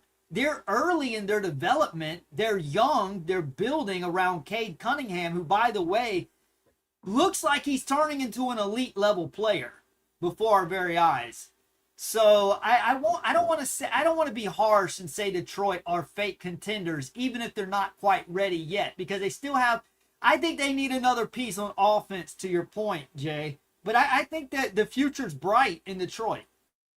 Yeah, I mean, I love Cade Cunningham and I love Jalen Duren, honestly, and I also love this Asar Thompson. He's an absolute stud. This guy is a stud. I don't know if you've watched this Thompson play, Gary. He's only 23 years old. He is an absolute beast on the defensive end. Raw kind of offensive player. He only scored 9.9 points per game, so barely 10 points per game as a starter. 73 games played, 72 games started in his age 23 season. But this guy, he is a beast. He might be the best. I say that the Thunder have like the best perimeter defenders in the NBA, like the 3 or 4 best perimeter defenders in the NBA. They may have 3 of the best 4 or 4 of the best 5, but the absolute best defender in the NBA might be this Thompson. Finished 3rd in Defensive Player of the Year voting, just at 23. He is an absolute maniac on the perimeter. They are an elite, because I really like Doran as well, as a defender, and to throw, he's, front court, Thompson backcourt like that. Whew, yeah, they are going to be demons for years to come on defense. Go ahead, Gary. So in 2023, when Wembanyama got drafted, that's all you heard about was Wembanyama. But now Brandon Miller, the 2nd pick, looks good. Scoot Henderson, some say he's a bust. I don't think he's a bust. He's progressing a little slower. I think he's got potential to be decent in Portland. But then the 4th pick was Amon Thompson. The 5th pick was Asir Thompson. So those 5 picks are shaping up. We're still, the jury's still out on Scoot. But 4 of those 5 picks look to be really good. And I got to thinking something. What if Asir... I just butchered his name. How do you pronounce his name? I think it's Asar Thompson. Asar. What if Asar got injured, but then Amon stepped in and suited up? You couldn't tell the difference. There needs to be some regulation going on twins playing in the league. And I really love Amen Thompson too. That kid is also like, see, those are the exact players that the Nuggets really need. Like, those are the exact players when I watch them play. Like, they score like 10 points per game. Well, Amen Thompson is he's obviously a more elite scorer right now, but Asar Thompson is like, again, 10 points per game, but like, okay, so what? Like, he's like the best perimeter defender in the league. Like, that's what Jokic needs, those dudes, not some scrub like Jamal Murray who inflates his bullshit offensive numbers in the regular season and then vanishes in the playoffs and gets shit on defense on the other side. And people just go past him like he's a cardboard cutout. Like, it's just crazy. So yes, I'm very jealous watching these guys play, because that's what I wish Jokic had. Is it Mr. Takedown or L Mr.? Either way, I'm going to say it's Mr. Takedown in general. What's up, Mr. Takedown? Welcome in. Thanks for being here. Gary, what's the question or comment? And thank you for your donation, Mr. Takedown. Who do you think has the most field diaper out of these 5 players all time? LaBarbie, Little Game James, Embiid, Draymond, KD. I'd say I want to take Embiid out of the running just because his are primarily because of injury. I mean, he's had some bad moments, Gary. Like they were up 3-2 against the Celtics. He was horrendous in the closeout opportunity at home in Philly. Then they go and got worked in Game 7. I mean, he's had some not great moments. But with that said, certainly doesn't rise to the level of LeBron or Little Game James, in my estimation. And in fact, Draymond isn't even important enough of a player to crap his pants, really. KD, meanwhile, doesn't really crap his pants. They just fizzle out usually with him. And he did, quite frankly, have 2 great playoff runs with the Warriors. I know. Too big to fail, super team, blah, blah, blah. But he still, look, the Cavs still had a super team, and the Cavs were still playing really good basketball around LeBron. Like, in that 2017 series, Kyrie Irving outscored everybody on the Warriors, not named KD still. That's what LeBron had going for him. Kevin Love out-rebounded everybody on the Warriors. J.R. Smith made more threes than anybody on the Warriors, not named Steph Curry. LeBron had elite help still in 2017, and Kyrie Irving balling for a second series in a row. Remember, they won the 2016 series behind LeBron and Kyrie. So KD still had to deliver and execute in those to get those titles. So I would say this is obviously a battle between LeBron James and Little Game James. And even though LeBron Ledookies himself almost unlike any other, he does still have 4 championship rings. Whether he was too big to fail or not in those and front run to him, well, you can make that case. But it still is 4 more than James Harden has in equally like pretty loaded situations and scenarios for him. So to me, Mr. Takedown, the answer to this question rather is resoundingly Little Game James Harden. Like I put him number 1 on this playoff hierarchy totem pole of poopery. I in fact probably will have to do a Little Game James video tomorrow. I'm calling my shot right now. That's the video that I'm going to be putting out tomorrow. Giuseppe is back in again. Go ahead with this latest one from him, Gary. Fake injury incoming. They won't look as bad. I expected him to come out of the game when he collided with SGA, but surprisingly, he stayed in and played to the end. Yeah, it looked in live speed, that collision looked really bad for both SGA and LeBron. But when you slow it down, you saw that neither of them really took that hard of a fall. Everybody was flop. There was like 4 people trying to flop simultaneously in that play. Well, it wasn't really a flop from SGA. He kind of took a hard foul from Austin Reeves. But I think both LeBron and SGA were not really that shaken up in that play. And I'm glad to see that. And Giuseppe, I disagree. I actually think LeBron is having too much fun right now. His stats look good. He has no expectations to win a single game in this series. He's in his wheelhouse right now. Either LeBron with a super team that can't lose, or LeBron that is expected to get swept. Well, that's right where he loves to be. He could just play fancy, free, and careless and just go out and try to stuff his stat sheet. And right now he is at 41 against this great Oklahoma City Thunder defense. And he's just looking at all of his sniffers and lickers sprinting to the interwebs to drop nonsense about him. I think he's right where he wants to be in this series, actually. Xavier DeGod is in next. Who knows how many Xavier might drop on us. He's typically quite a prolific chatter once he gets in here. I appreciated Xavier. It looks like it may only be one. No problem. He typically will throw multiple like of these different kinds of hypotheticals, 2-on-2, 3-on-3s. But it looks like he's just got a standard Laker question here, Gary. Go ahead with it. I want that female dog LeBron off my Lakers. Yeah, I mean, as a 20-year Laker fan, only by extension of Kobe, but I still have that purple and gold kind of fandom ingrained in me. It was like a knife to my back, to my side, to my chest. It was like Julius Caesar level stab wounds when LeBron James went there. The antithesis of Kobe being Bryant. Was just absolutely disgusted when he decided to go to Kobe's franchise, the building in Staples Center that Kobe built. You know what? I'm glad they changed it to the Crypto.com arena because Kobe is synonymous with Staples, and I don't want LeBron playing there. So, yeah, I'm with you, Xavier, all the way. And I'm sure most real Laker fans are with us that they don't want LeBron on that team. I think the majority of Laker fans never wanted him, don't want him. And then most of the Laker fans these days are actually just LeBron sniffers and lickers in hiding as they're posing as actual Laker fans. They're not. They're just LeBron fans. Joshua CHNFG is in next.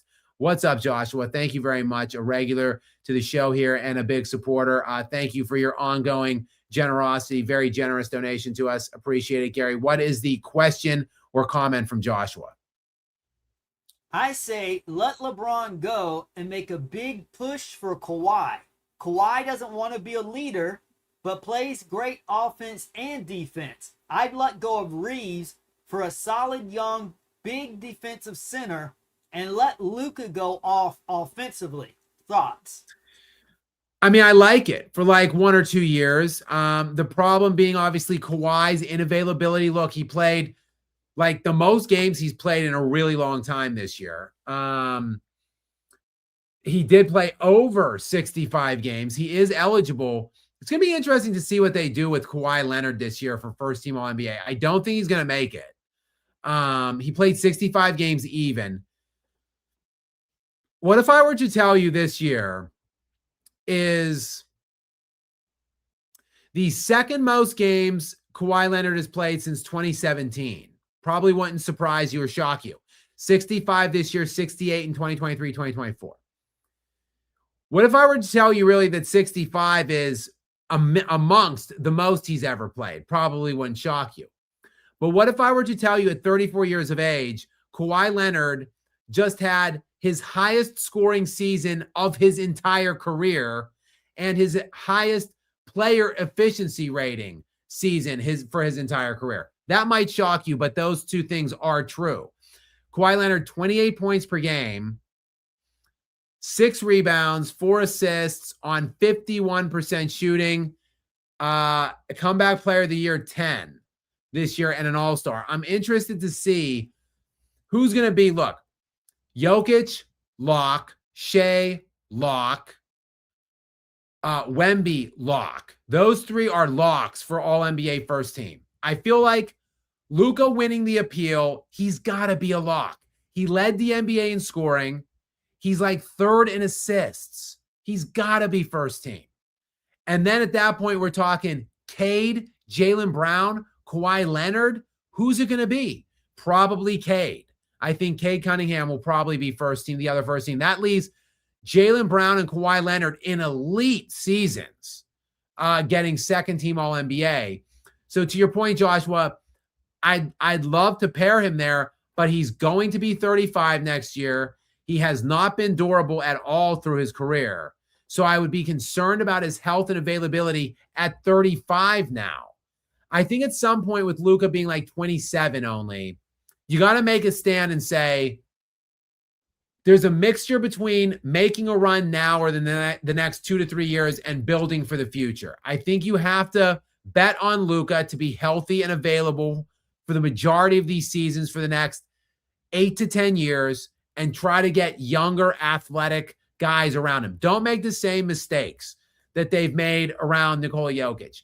Just put all athletic, fast, defensive specimens and then Luka. Like Luka in the midst of like 7 or 8 defensive long studs. That's all they should be trying to build in LA, in my estimation. That's all they should have been trying to build in Denver for Nikola Jokic. But I think for like 1 or 2 years, though, Joshua, you might squeeze a championship or something out if both Luka and Kawhi were available for the entirety of the playoffs, which at this point seems like a long shot, unfortunately. Next in, Xavier is back. See, I knew Xavier would be in for more than one. What's up, Xavier? Thanks for being here. Welcome in. Gary, what's the question or comment from Xavier? Should have been Luka and AD on the Lakers. That would have been way better. Now, I don't know. Obviously, they wouldn't have traded Luka for LeBron and a pick or whatever. They would have, and they didn't have that many picks. But Luka and AD on the Lakers would have been a way better fit for Luka, too. See, it's not just Gary and I spoke about this at the top, how it's not a good fit for LeBron, Luka, but it's not a good fit for Luka either. Like LeBron can play some defense still, even at 41 when he actually wants to. He just doesn't want to for like 12 years now. And he can just be an athletic rim runner and finisher and slasher and like transition specialist. He can do those things, but he's kind of useless then in the half court offensively because he's not a good spot up shooter. He's not a laser, as JJ would say, as JJ and LeBron would say. So yes, you're right. Luka and AD, you're right, would have been a way better match. But things go the way they go for a reason, right? Like they're going to get rid of LeBron. I still think probably in the summer, though. I do think it's 50-50. They'll start building the Luka era in LA. And then Dallas somehow I say somehow, we know how. The league just rigged the draft lottery to give them Cooper Flagg. but they got Cooper Flag, who looks like an absolute transcendent stud that is going to replace Luka now and maybe be healthier, more available, play better defense, be in better shape. And he's only 19. So I guess both LA and Dallas kind of got what they wanted, or that's a package that they would be really happy about moving forward. I'm Squish 1150. I'm Squish 1150. Welcome in, Squish. Thanks for being here. Thanks for supporting us. Gary, what's the question from Squish? You should debate about KD and Westbrook. I don't think, look, I'm playing with a tongue laceration. It's 2:10 a.m. I've been on like 3 hours of sleep every day for like 8 days. I don't think I have the time tonight or the energy for me and Gary to go at KD and Westbrook. And frankly, I don't really know. A big thing with me in debates is define the parameters of the debate. Like, I'm not suggesting Russell Westbrook is greater all time than Kevin Durant. We would have to define and set the parameters of that debate before we would do it. But Squish, that is something I know Gary is probably dying to have, like a real full stream debate with me on. And I mentioned we would do it at some point. So Gary and I will have the full extended mute buttonless conversation about KD and Russ. I'll get off. I'll say what I think about Russ and really paint the picture. He can paint what he really thinks about Russ, and we can do it at some point. These late game post playoff game live streams at like 2-3 a.m. are probably not the time nor place, but Squish, we will at one point, I promise, get into that. We've got Stefan Stanky in next, or Stefan. I think it's Stefan. Stefan Stanky is in next. Stefan, welcome in. Thanks for being here. Gary, what is the question or comment? I know I'm typically always getting this wrong, but I'm pretty sure I remember it's like Stephon Marbury. Go ahead with the question or comment. Yeah, he says it at the end, Stephon like Marbury. Are you familiar with Kobe's nephew, Jet Washington, going to play for Oregon, 5-star safety? Also, any Kobe reads recommend? So that is news to me about the safety. I did not know that. Let me just look him up real quick.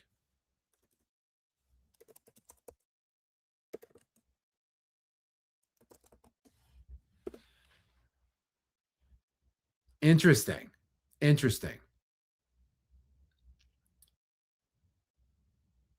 Yes, I'm gonna have to keep an eye. I'm gonna keep a tab. I have to keep a tab on this kid. I did not know that. Thank you very much for letting me know about that. I'm gonna have to keep an eye on his career. 5-star. Hopefully, he's got a bright and long NFL career ahead of him. And I'm going to. Can I get some clarification? Not in this chat, but in the main chat, in the can you tell me, are you talking about like a Kobe book, or like either a Kobe a book about Kobe, or like a Kobe recommended book? Because I do actually have one, believe it or not. There's a Kobe book behind you, isn't that? Yes, but the book actually, though, let me just tell this story real quick. I'm just going to take this super chat, Stefan, as an opportunity to recommend this book and to talk about the story. So Kobe Bryant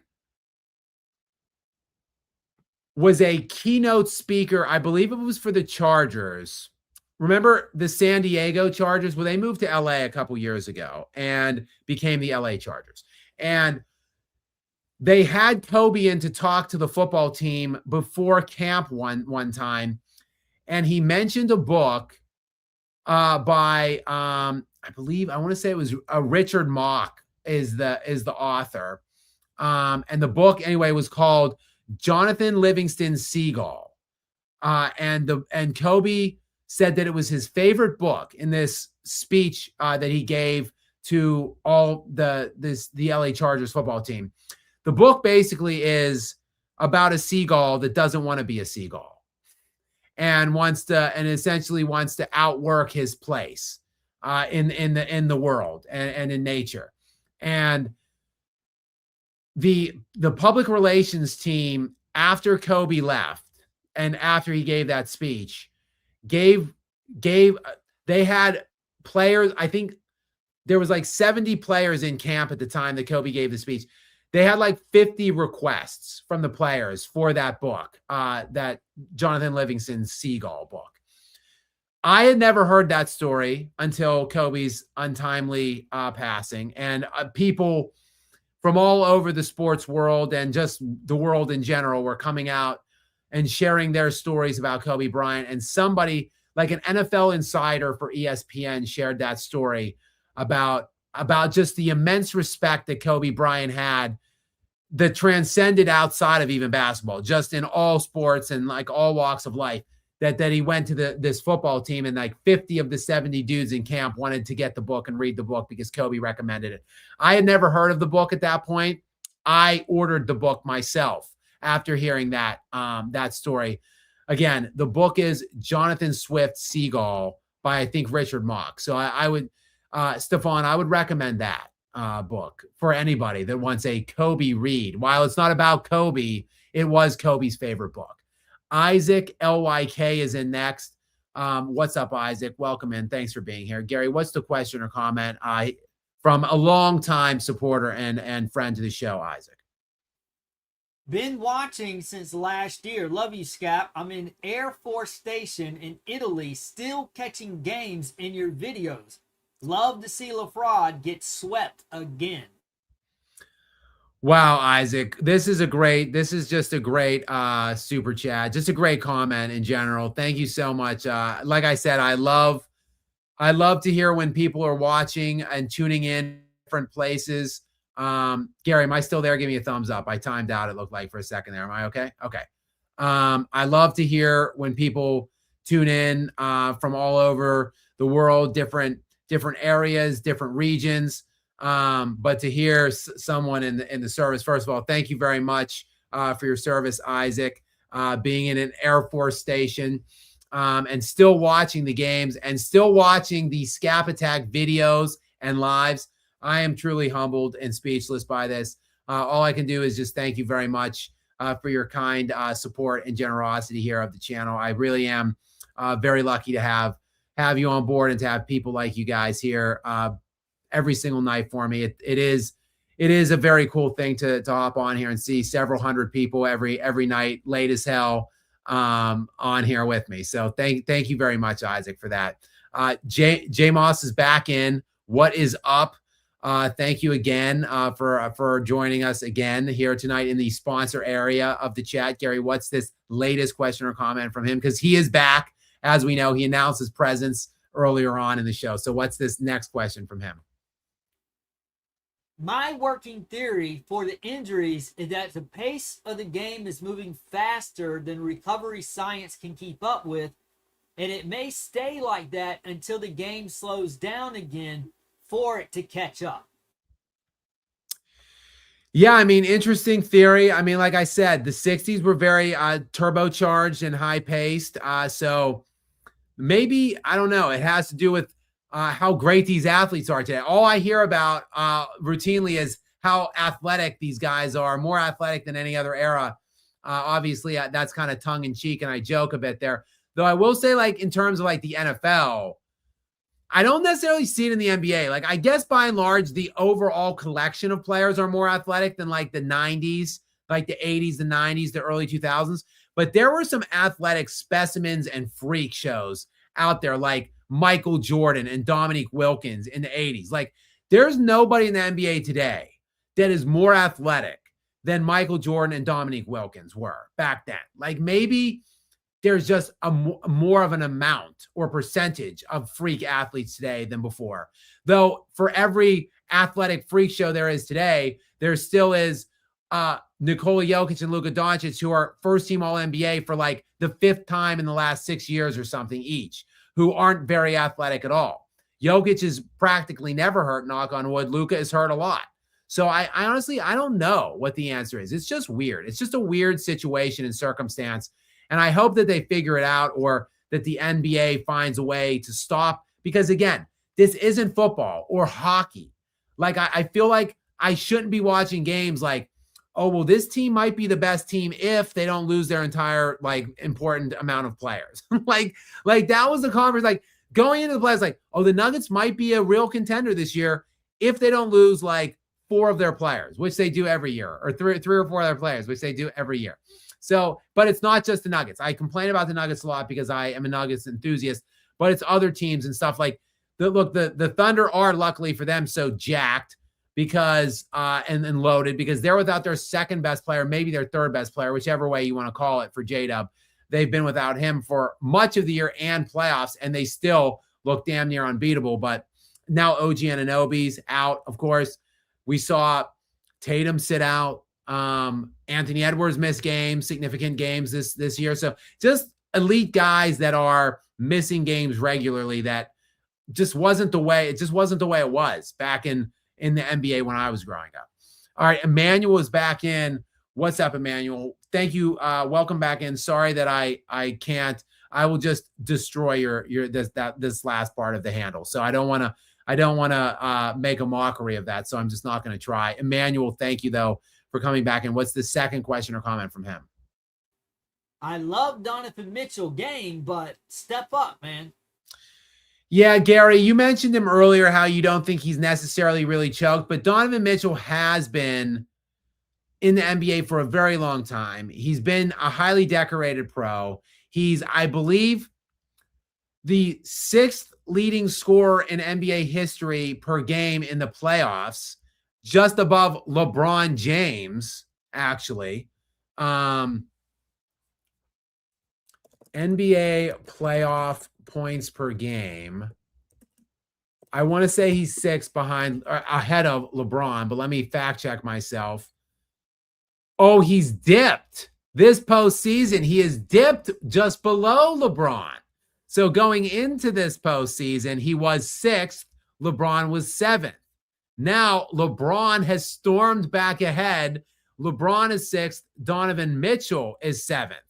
But that's the list. That's the kind of, Gary, for Donovan Mitchell, that's the company he's in. Like, these are the top 10 all-time NBA scoring leaders per game in basketball history. Michael Jordan 1, Luka 2, AI 3, Durant 4, Jerry West 5, LeBron 6, Donovan Mitchell 7, Devin Booker 8, Nikola Jokic 9, Elgin Baylor 10.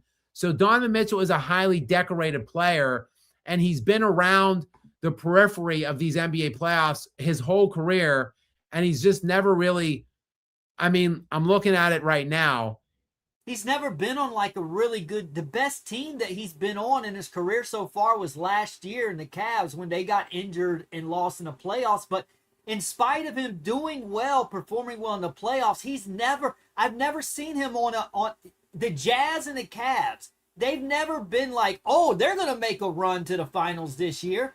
So, yeah, he loses because he hasn't really been on a strong team. Good teams, but not great teams, not real contenders. He's never been on a contender. That's fair. I mean, that is a fair defense of Donovan Mitchell. I will say, though, he's in his 9th year now. He's 29 years old, and he's never been out of the second round one time. So, I mean, there are excuses and there are reasons. You gave some good reasons. But, like, ultimately, again, the results do matter. Like, I feel like this is a series I think he could have won. Like, you picked the Pistons, I picked the Cavs. I think he has enough around him on that roster. Like, he's got a defensive player of the year on his roster. Like, he's got, yes, albeit a dog in James Harden, like a perennial all-star, like top 35 player in James Harden. Like, I think he's got enough in this series to win this series. And then, look, I don't think the Knicks are like some juggernaut that they can't be. Like, I think they could have made a run to the finals this year. I don't think they should have won it, but they could have got out of the East this year. If they lose in the second round yet again, and he still can never make it out of even the second round, like, I think we don't have to kill Donovan Mitchell, but it's fair to ask the questions and make the comments like Emmanuel did, I think. Go ahead, Gary. I was just saying, I'm not holding him up to like that top echelon standard because I've never seen him as a guy like, I've always seen him as like a really solid player, a very good player. Yes, an all-star. But to me, he's not as talented as like Jokic and SGA and guys like that. He's in a tier below them. So he basically goes about as far as you would expect. I don't see him competing with SGA and guys like that. I mean, he's been an all-star now, like you said, like you agreed, he's an all-star. He's been an all-star for 8 consecutive years. 1, 2, 3, 4, 5, 6, 7 consecutive years. 2 of the last 4 years, Gary, top 6 in league MVP vote. 2 of the last 4 years, All-NBA first team and All-NBA second team. So, like, you might not think of him like that, but a lot of people do because he was voted as a top 10 player in the NBA for 2 of the last 4 seasons.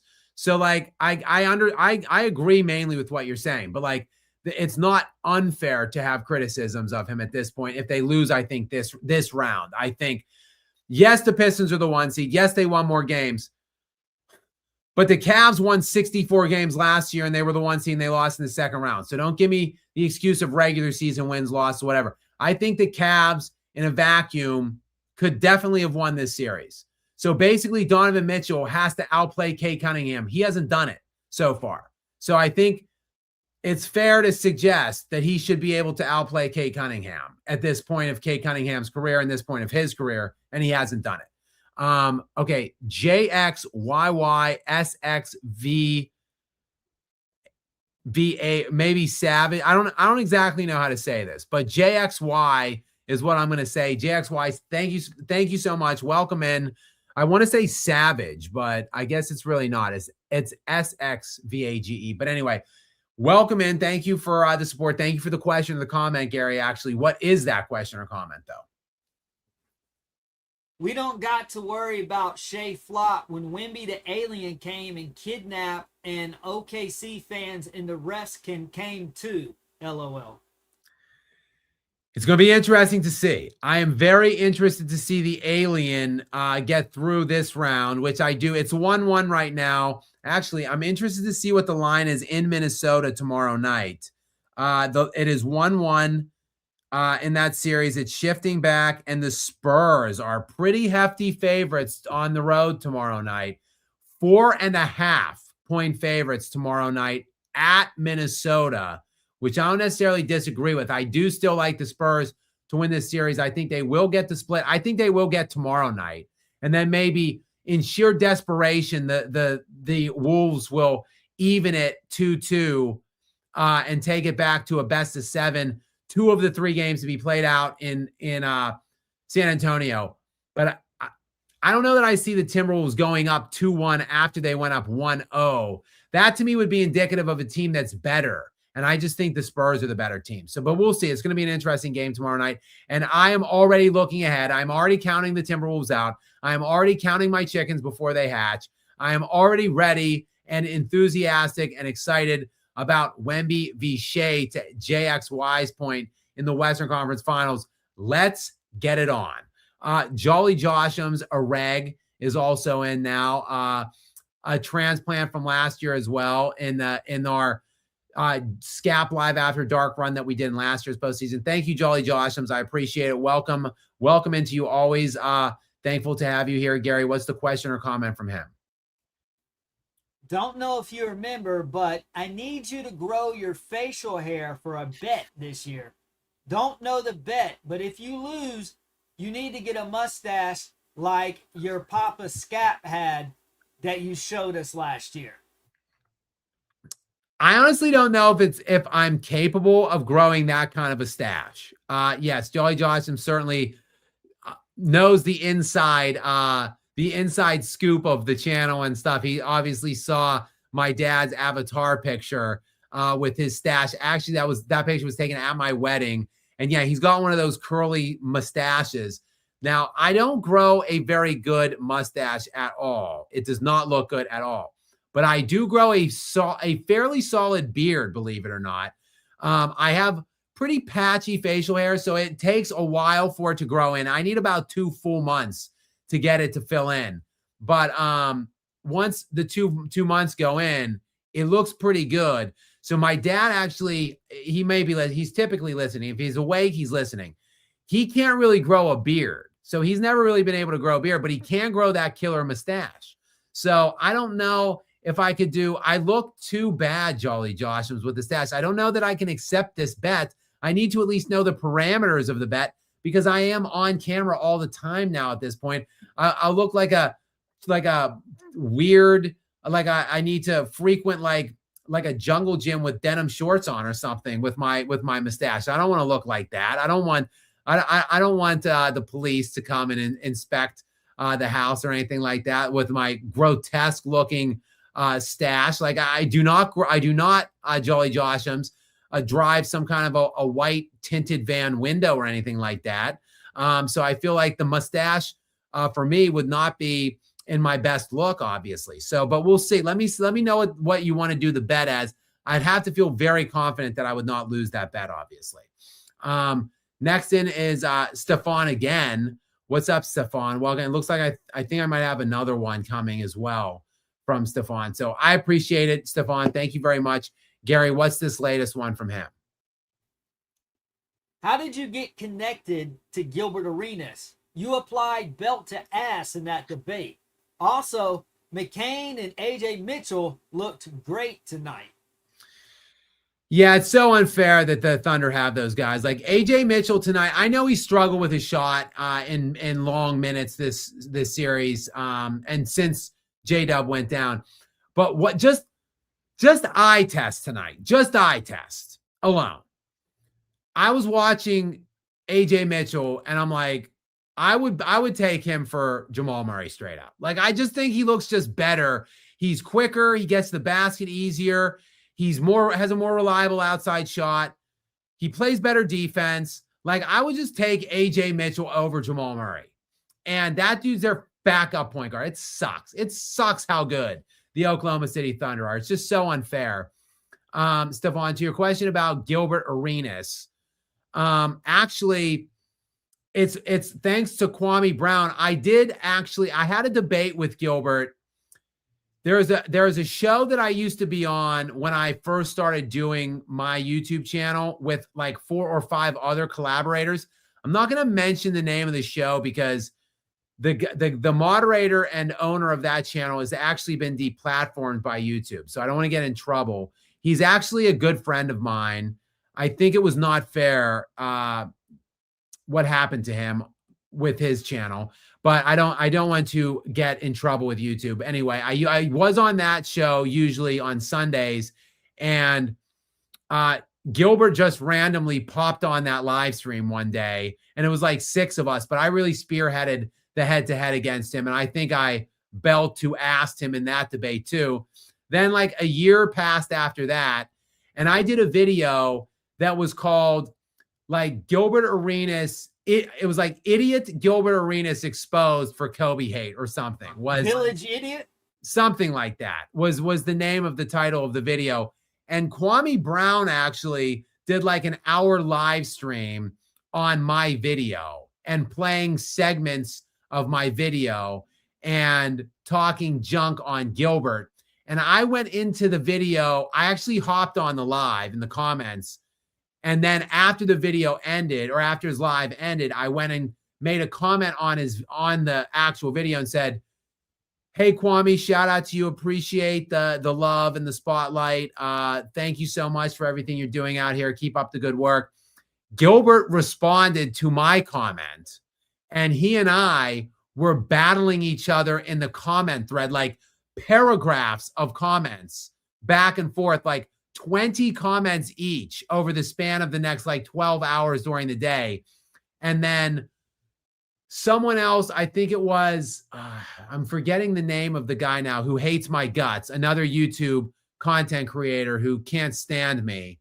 I'm it's not Ticket TV. It's not Rated R Sports. Anyway, he contacted me through our mutual acquaintance from that other show that I was on a few times on Sundays when I first joined that got deplatformed. He reached out and said, yo, Gil wants you and him one-on-one on air on his platform tonight at like 7:30. And I was like, oh, well, of course I'm going to do that.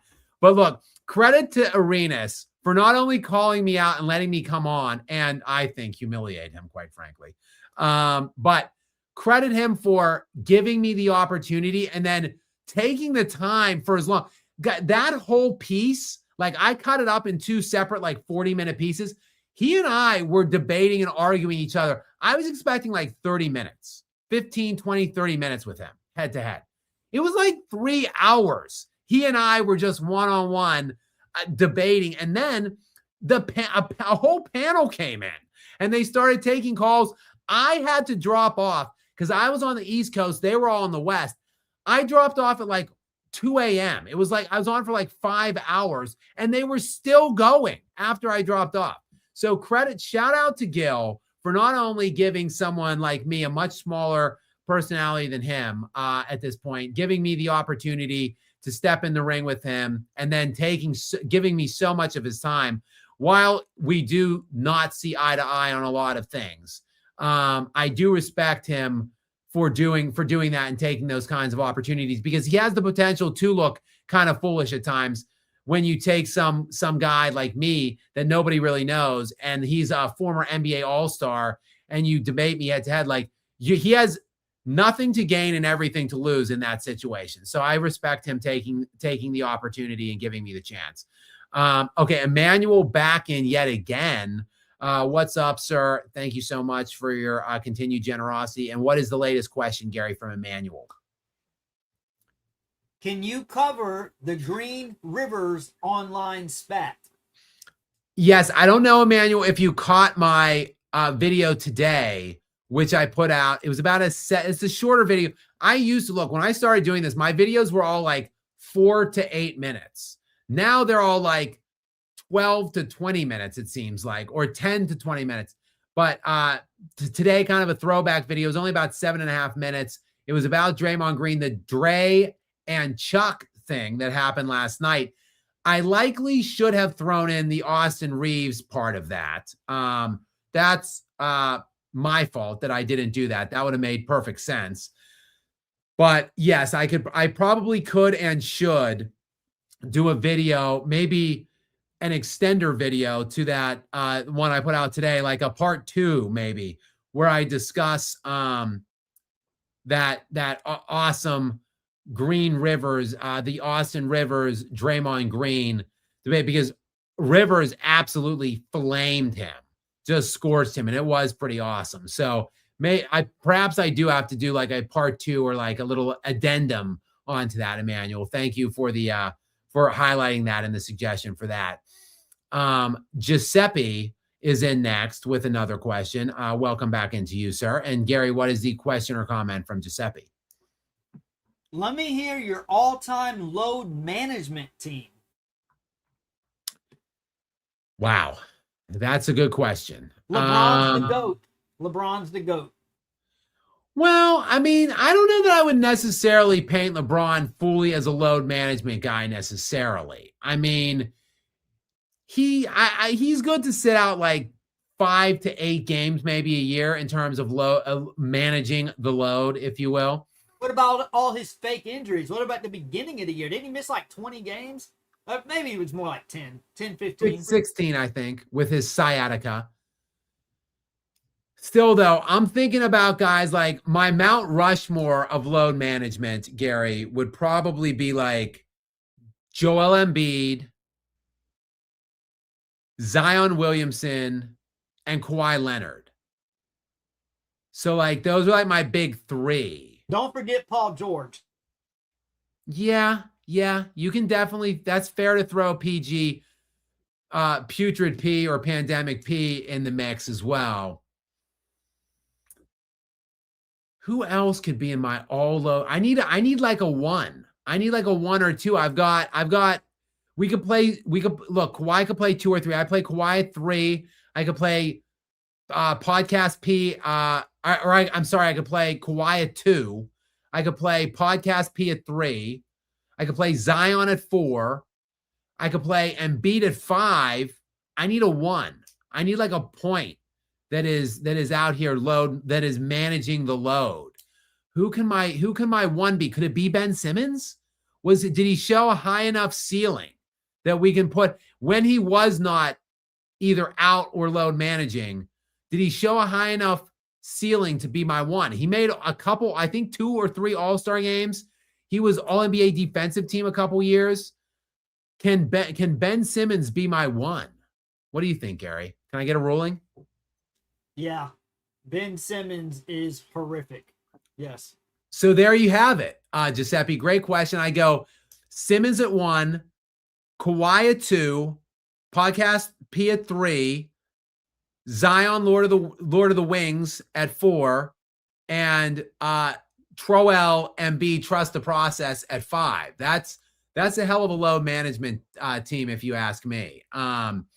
Okay, we've got By the Bounce 2909 back in. What's up, By the Bounce? Welcome into you. And and a youngster as well. I love to have the young audience in the Skap Live right now. And it's late as hell. 2:40 a.m. Gary, they may be, I think they're 1 hour behind us. So 1:40 a.m. there.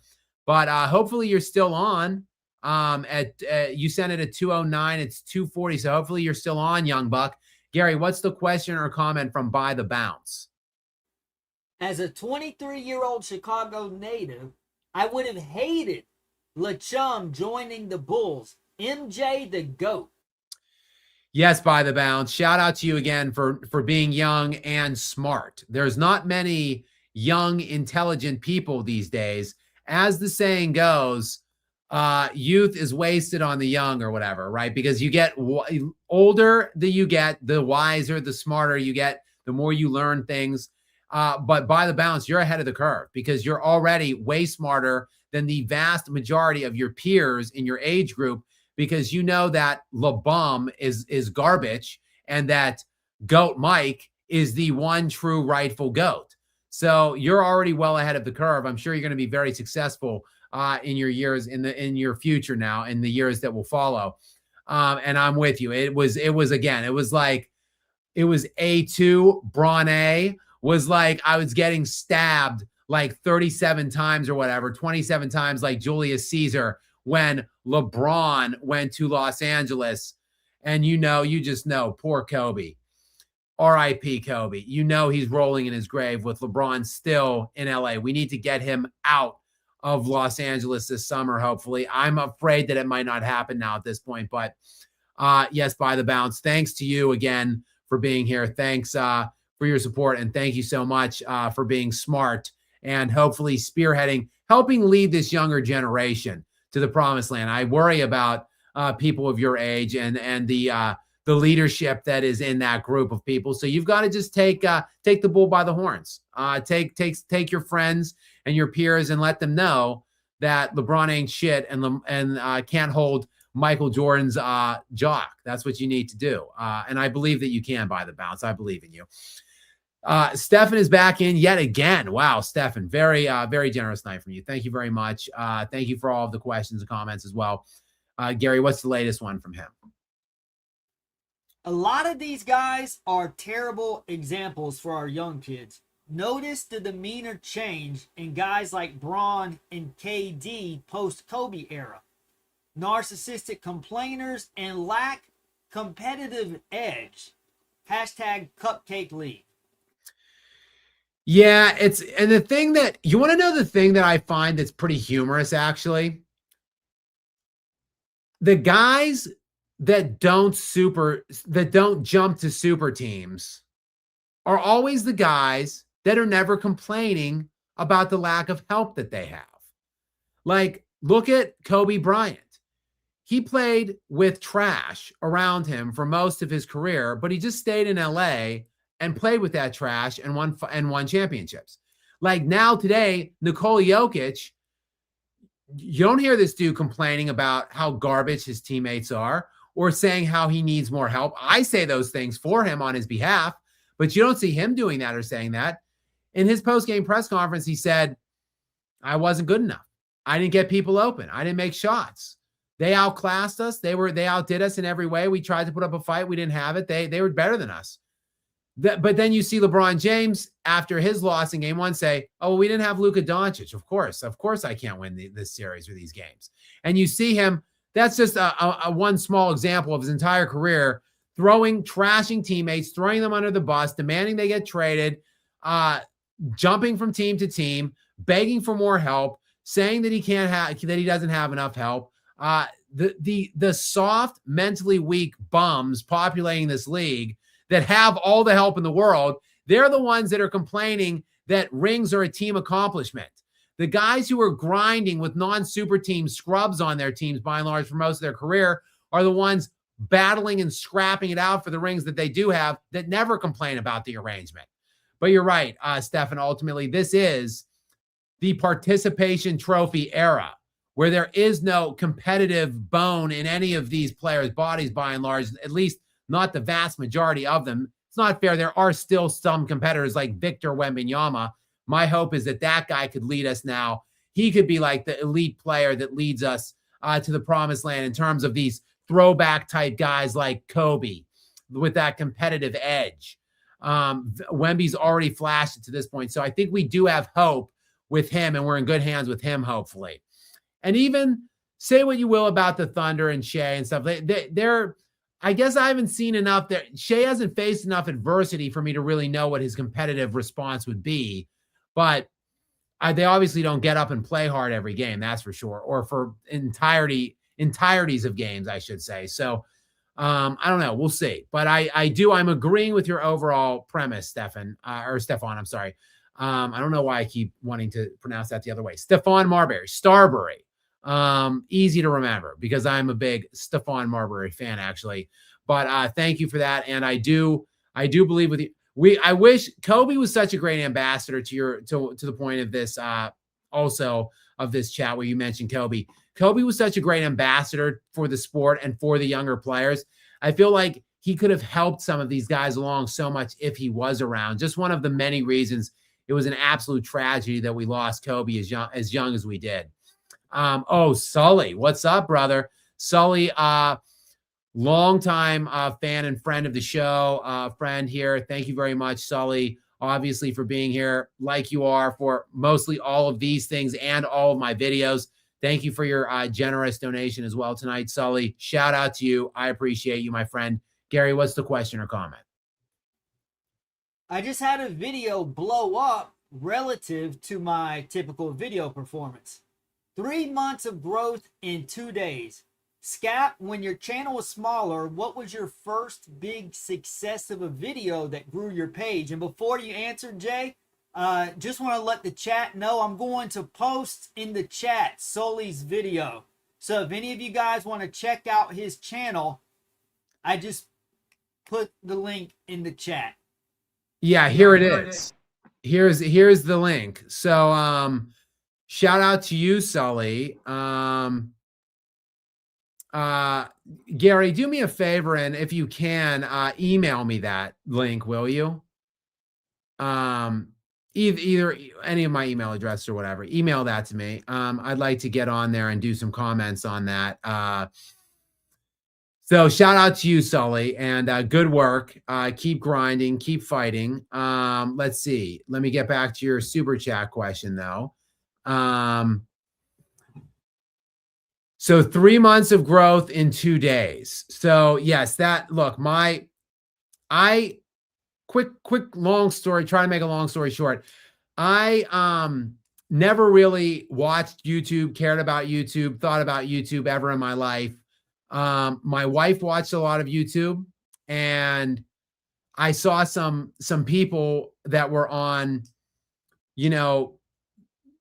her feeds with huge view totals, huge followings. And I'm thinking like, no, she watches a whole different genre of stuff, or niche, but still I'm like, I'm way better than these people. I think, I feel like I could do this. So, I finally did decide to start trying to do it, but that was only after like 6-7 years of prodding from friends that were close to me, because like I always wanted to do, like, be involved in the sports media. And I did do it when I was younger and I went to school for it. But I never really thought about the internet or YouTube as like a realistic or a very, I guess, good place to do it or start from. My friends of mine, actually, my Twitter handle, or now X handle, but my Twitter handle has been Skap Attack since I joined X like 15 years ago. So two of my very best friends, they were my two, like, they were in my wedding. I had a 4-person wedding party. They were both in my wedding. So two of my very best friends in the world, Ryan and Nick, shout out to them. They're probably not watching. They're sleeping for sure. Ryan has 3 kids, so I know for sure he's sleeping. But we had this tradition which ran about 20 years. It just got broken like 2 years ago. This March Madness tradition where every year for like 20 years, we would watch March Madness together, the 3 of us, and we would have a big party around one of the days. And for the last like 7 years or so, I made a funny video, like that had some theme for that year. That was like a movie theme. Typically, I would be green screened into various situations, and the videos were must see. So we would send that video out as the invitation to the party, and the videos got absolute rave reviews. So my friends those two started me using my handle from Twitter, started me a Skap Attack sports channel like 6 years ago or something. And I never posted a single video to it for like 3 years. Then I half-assedly posted maybe 30 over another year or 2 span. So like in the first 4 years or whatever of my channel's creation, I did nothing at all for 2 years. Then I posted like 30 videos in a year or 2. And they were sporadically done whenever I felt like posting. There was no consistency or anything. And then finally, like 3 years ago in March, I decided I want to do YouTube. I'm going to try to do YouTube. I had at the time maybe 400 or 500 subscribers already from the previous 2 years of 30 videos that I had released randomly. So I said, I'm going to just work my ass off on this channel every day for like as long as it takes to get 1,000 subscribers and 4,000 watch hours. So that the threshold for monetization. So for basically like a month to a month and a half, I was just grinding with getting just like 13 subscribers on this video, 12 on that video, like 600-700 views, like maybe 1,000, and I would be really excited. And I thought after like a month or a month and a half, I was like, damn, yo, this YouTube game is hard. Like I thought for sure I would just blow my channel up immediately in like a day or 2. And I know some people were probably like, Skap, it was only a month or 2 or whatever, like stop complaining. But then the 2023 playoffs happened and the Denver Nuggets series with the LA Lakers happened, the Western Conference Finals, where Nikola Jokic and the Denver Nuggets swept LeBron James out of the playoffs. And I had gotten traction on some videos earlier during that series.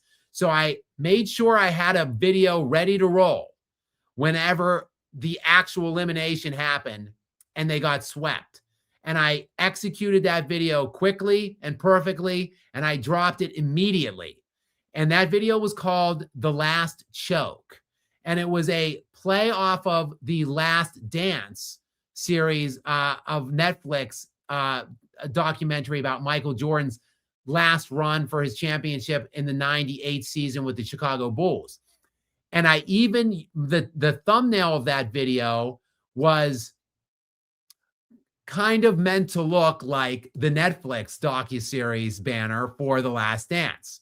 And it basically, the whole video's name was The Last Choke, the LeBron James documentary event or something. And that video exploded for me at the time. It got like 20,000 views in like 12 hours of me posting, which at the time was insane. And I went from like 700 subs to like 2,000 in like 12 hours. So like that video then, now that video today has gone on to, let me see exactly where it's at right now. I think it's around 300,000 or 400,000 views now. I want to say it's one of my bigger videos still to this day. But let me see here. Let's see. Popular, yeah. Videos, popular. It is my 4th most popular video today. It's not my number 1, but it's the 4th. The Last Joke, the LeBron James documentary event, 330,000 views. So that video really like catapulted me into, like, it kept growing then after that. Like, you know, like I said, it only got like, I think it stopped at like 30,000 views in the first 24 hours, but then it kept growing, kept building. I went from 700 subscribers at the end of May of 2023 to, by July 4th, I had like 15,000 subscribers. So like it was like a 7-ish week stretch or less, like 6-ish weeks where I went from like 700 subs to 15,000. And it wasn't just that video. At that point, I used the momentum from that video. I put out a series of other very good videos that all got a lot of traction. My channel went really crazy at that time, honestly. For in a time in June and July of 2023, like right on the heels of me becoming monetized, I was stacking multiple 100,000 plus view videos. Like like every video I was putting out was getting like 80,000, 150,000 views, like 6,000 views or 6,000 subscribers gained per month. Like I honestly, it did in a way ruin me moving forward because I saw my success so early and how easy I was growing at that point. Now today, it's basically I'm just doing the same stuff, or actually my subscriber flow is really actually stalled. But that, to answer your question, Sully, that was the video, The Last Joke. If you guys haven't seen it, I would urge you to just go to my channel, click popular. It's the 4th most popular video on there, and watch the video that really did start it all for me. And I think to some degree, that's why I've always disliked LeBron significantly. I've always been anti-LeBron, and I've always been pro Kobe and pro Jordan, which is why I am anti-LeBron, because you can't be both. But I think part of my fandom and connection and tie to Jokic in a way is because I think he, in a way, helped launch my channel by humiliating LeBron in that 4-game series. And the fact that it was this quote unquote fat, slow white European that humiliated LeBron James, like that played into, I think, the popularity and the spread of that video. So that, I think, at least in some small way, even if not like a conscious way, like that kind of makes me a Nikola Jokic fan more. All right, Joshua is in. Sorry to spend so much time on that one, but good question. Good question, Sully. Joshua is in next again. Joshua, what's up, brother? Welcome back into you. Gary, what's his latest question or comment? Question from my younger brother, who is a diehard Kobe fan. He's collected 21 rookie Kobe cards since high school. Should he sell them? Holy crap. If you've got those encased, I mean, you might have a couple, I don't know, $100,000 there, I would guess. So I don't know. How does he need the money? It's not, everything's not always about the money, but does he need the money? If he does, what I would do maybe is pick out like my, let's say 3 to 5 favorites, and then maybe consider selling the rest. So I keep the 3 to 5 favorites and never sell them. They would be untouchable. And then I would maybe sell the remainder. I think if I had 21 of them, I myself would even consider. I have 2 Kobe Bryant rookie cards. I will likely never sell them, but I only have 2. If I had 21, I myself would likely consider selling at least a portion of them. But that's a tough question, Joshua. Only really your brother can decide how much do they mean to me and how much money do I either have or how much does money mean to me, I guess would be the kind of the balancing act or the juggling act that he would have to answer. But that's an impressive collection. 21 Kobe rookie cards, pretty wild. And impressive for sure. All right, I'm Squish is back in. What's up, Squish? Welcome back into you. A little off topic. Let's see, Gary, which direction does he want to go off topic? A little off topic, but have you ever thought about talking about the MLB before? So I'm not a huge fan of baseball or hockey. I love the postseasons. I follow the MLB postseason and the NHL postseason pretty closely. It is getting tougher now for the NHL because it overlaps the NBA, which it always has. But like I've never had so much activity with this channel and stuff around the NBA playoffs as I do now. So it is a little bit harder for me to follow the NHL playoffs as closely as I have in the past, but I still am a very close watcher of the ML. I love the baseball playoffs. I love them. I love watching the games in the early afternoon, the games at night during when there's football on too, and there's important playoff baseball games. I grew up in Pittsburgh, Pennsylvania, as I've mentioned here. The Pirates stink, though they are good this year. They're good-ish this year. They're in a race for the wild card. They're like a game out of the wild card. They're like 3 or 4 games over 500. They have one of the best pitchers in baseball. They have a good bullpen. They're hitting well around them. So the Pirates look like at least a wild card contender this year, but that is a very rare thing indeed. I grew up in a time when Barry Bonds was playing in Pittsburgh, which is why he's my favorite player. And I followed him to San Francisco when he went there. He remained my favorite player till he retired, even in disgrace with the steroid allegations. So I'm a big Barry fan, not a big Giants fan. Basically, I was a big Giants fan like I was a big Laker fan when I was rooting for Kobe. That was like when I was rooting for Bonds.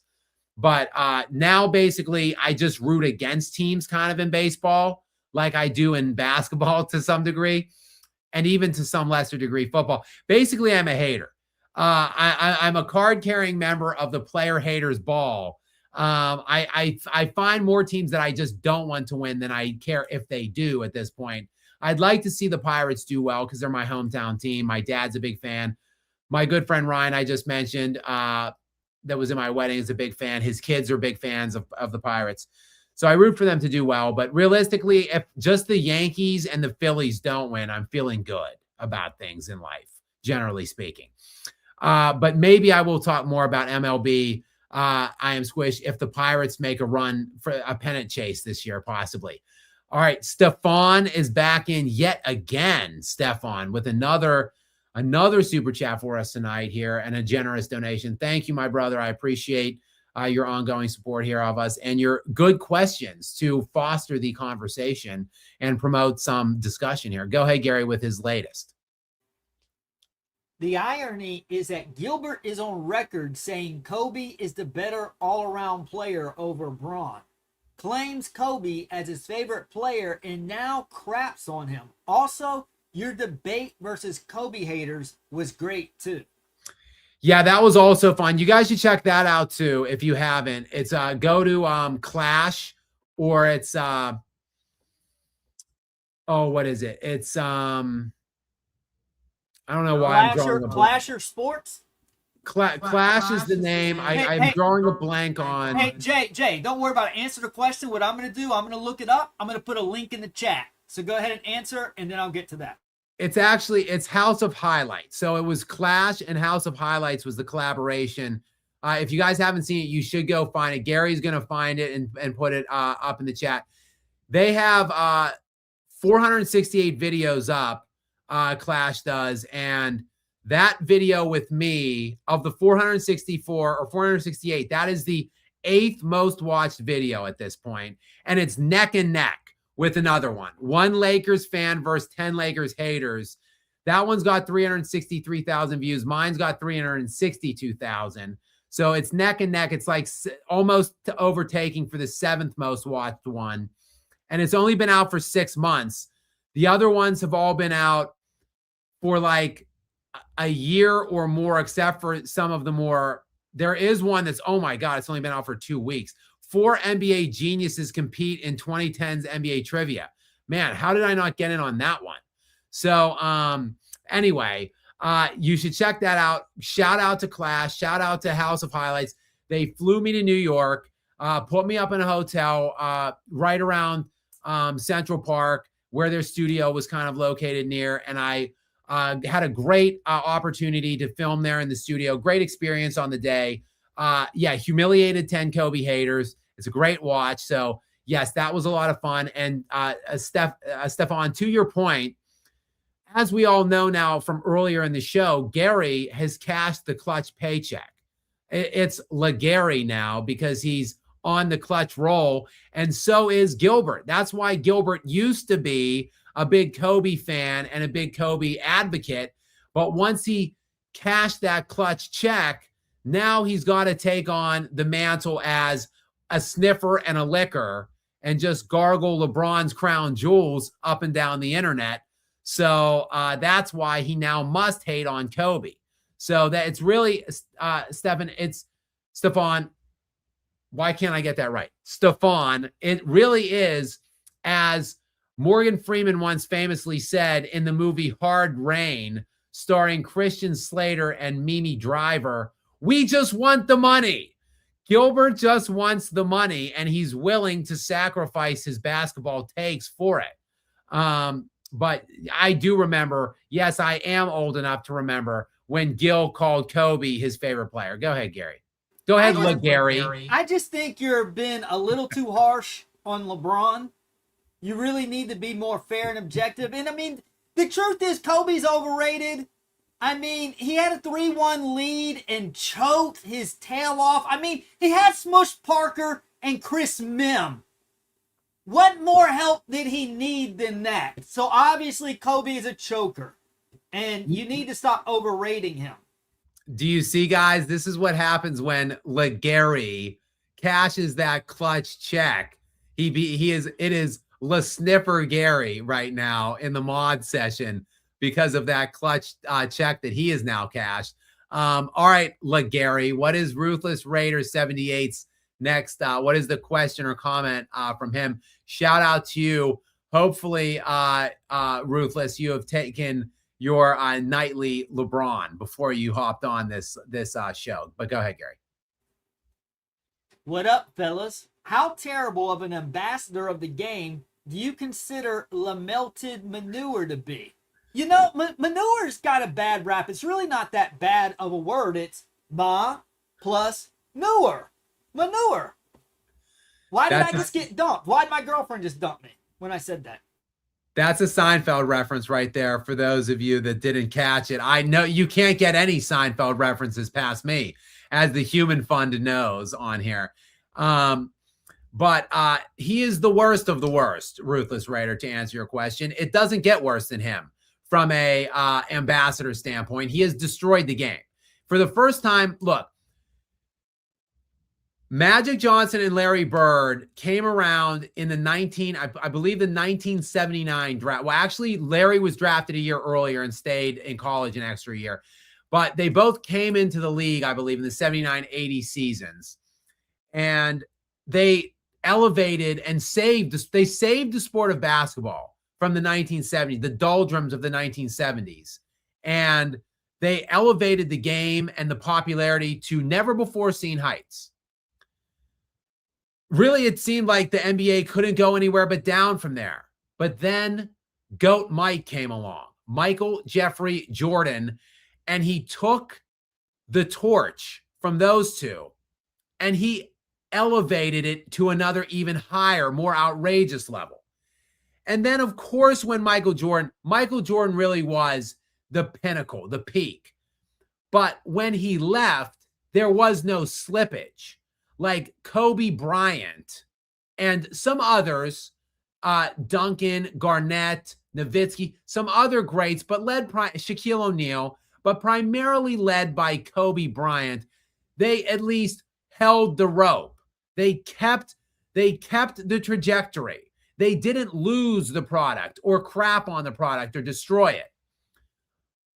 LeBron James is the first guy in 50 years to take on a product and leave it worse than when he took it.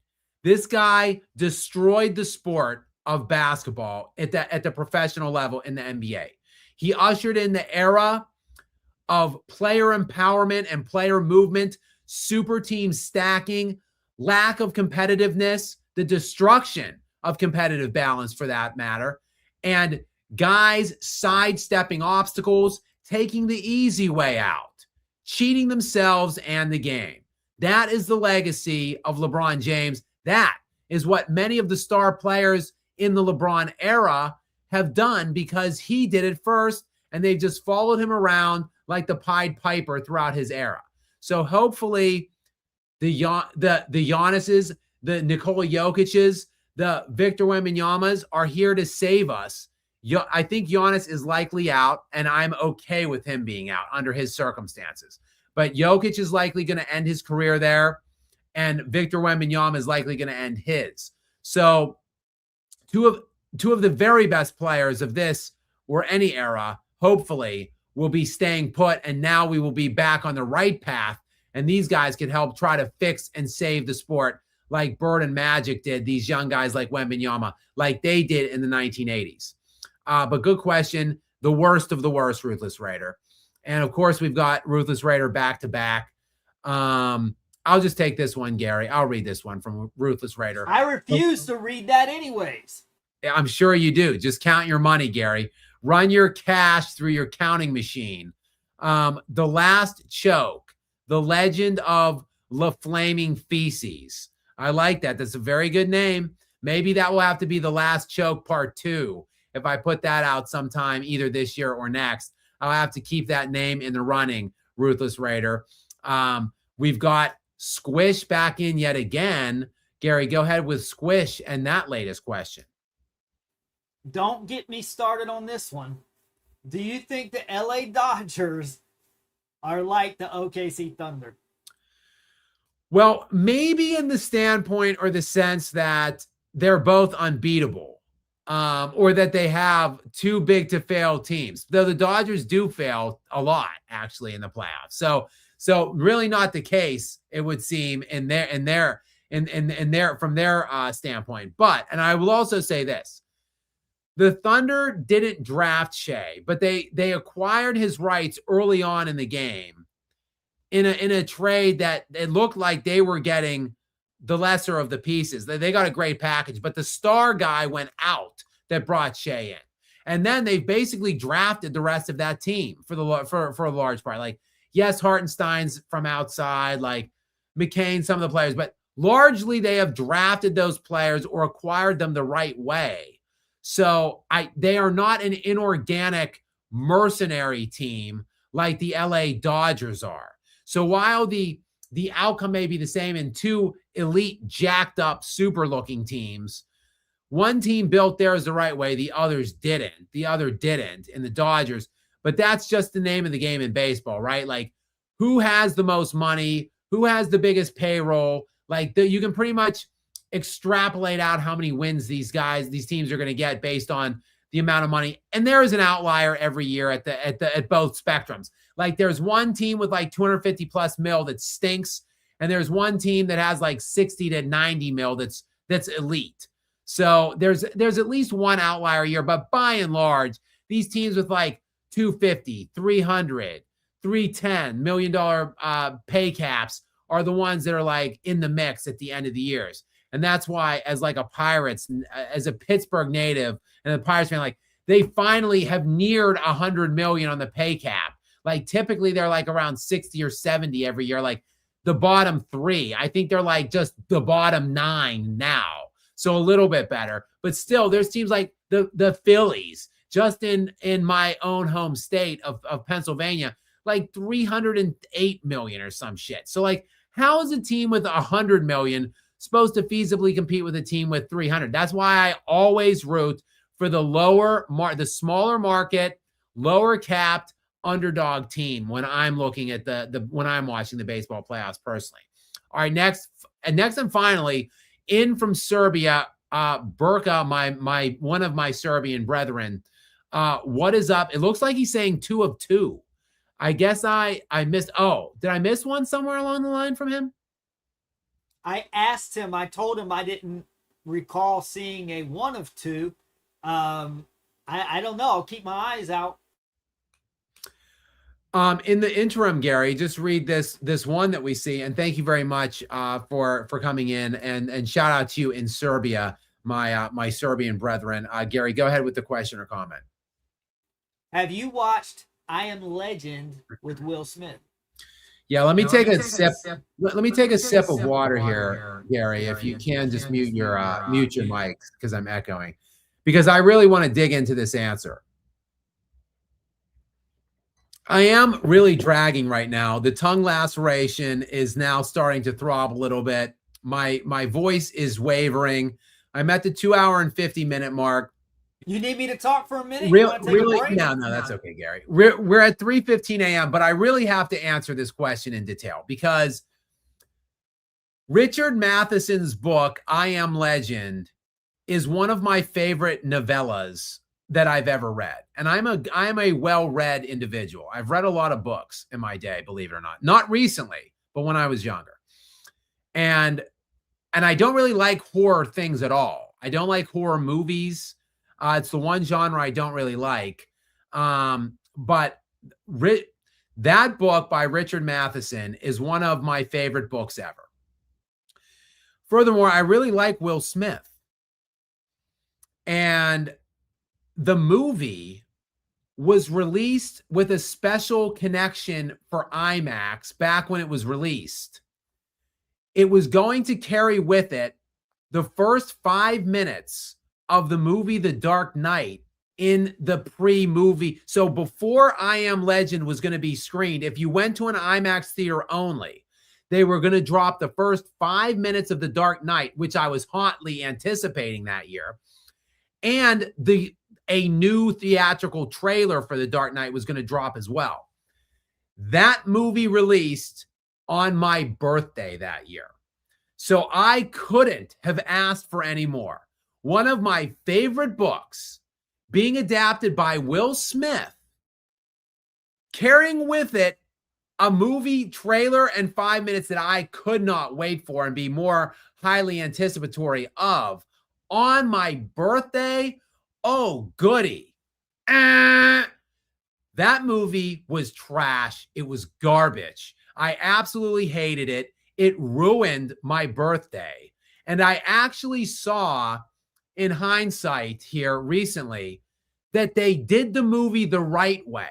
They actually had the real way the book ends in the movie, but that they showed it to, this is from, according to Will Smith himself, they showed it to test audiences and they unanimously and unequivocally hated the ending, which is the only way. I'm sorry, but don't make the fucking book then. Like, I don't like to swear or say curse words. That is such a lazy, pathetic thing to say and do. To change the ending of that book, which made the whole book, which made the whole title of the book, to change it because test audiences hated it. So now it's like an alternate ending somewhere. But they changed the entire ending to appease the test audience and gave it some crappy garbage ending.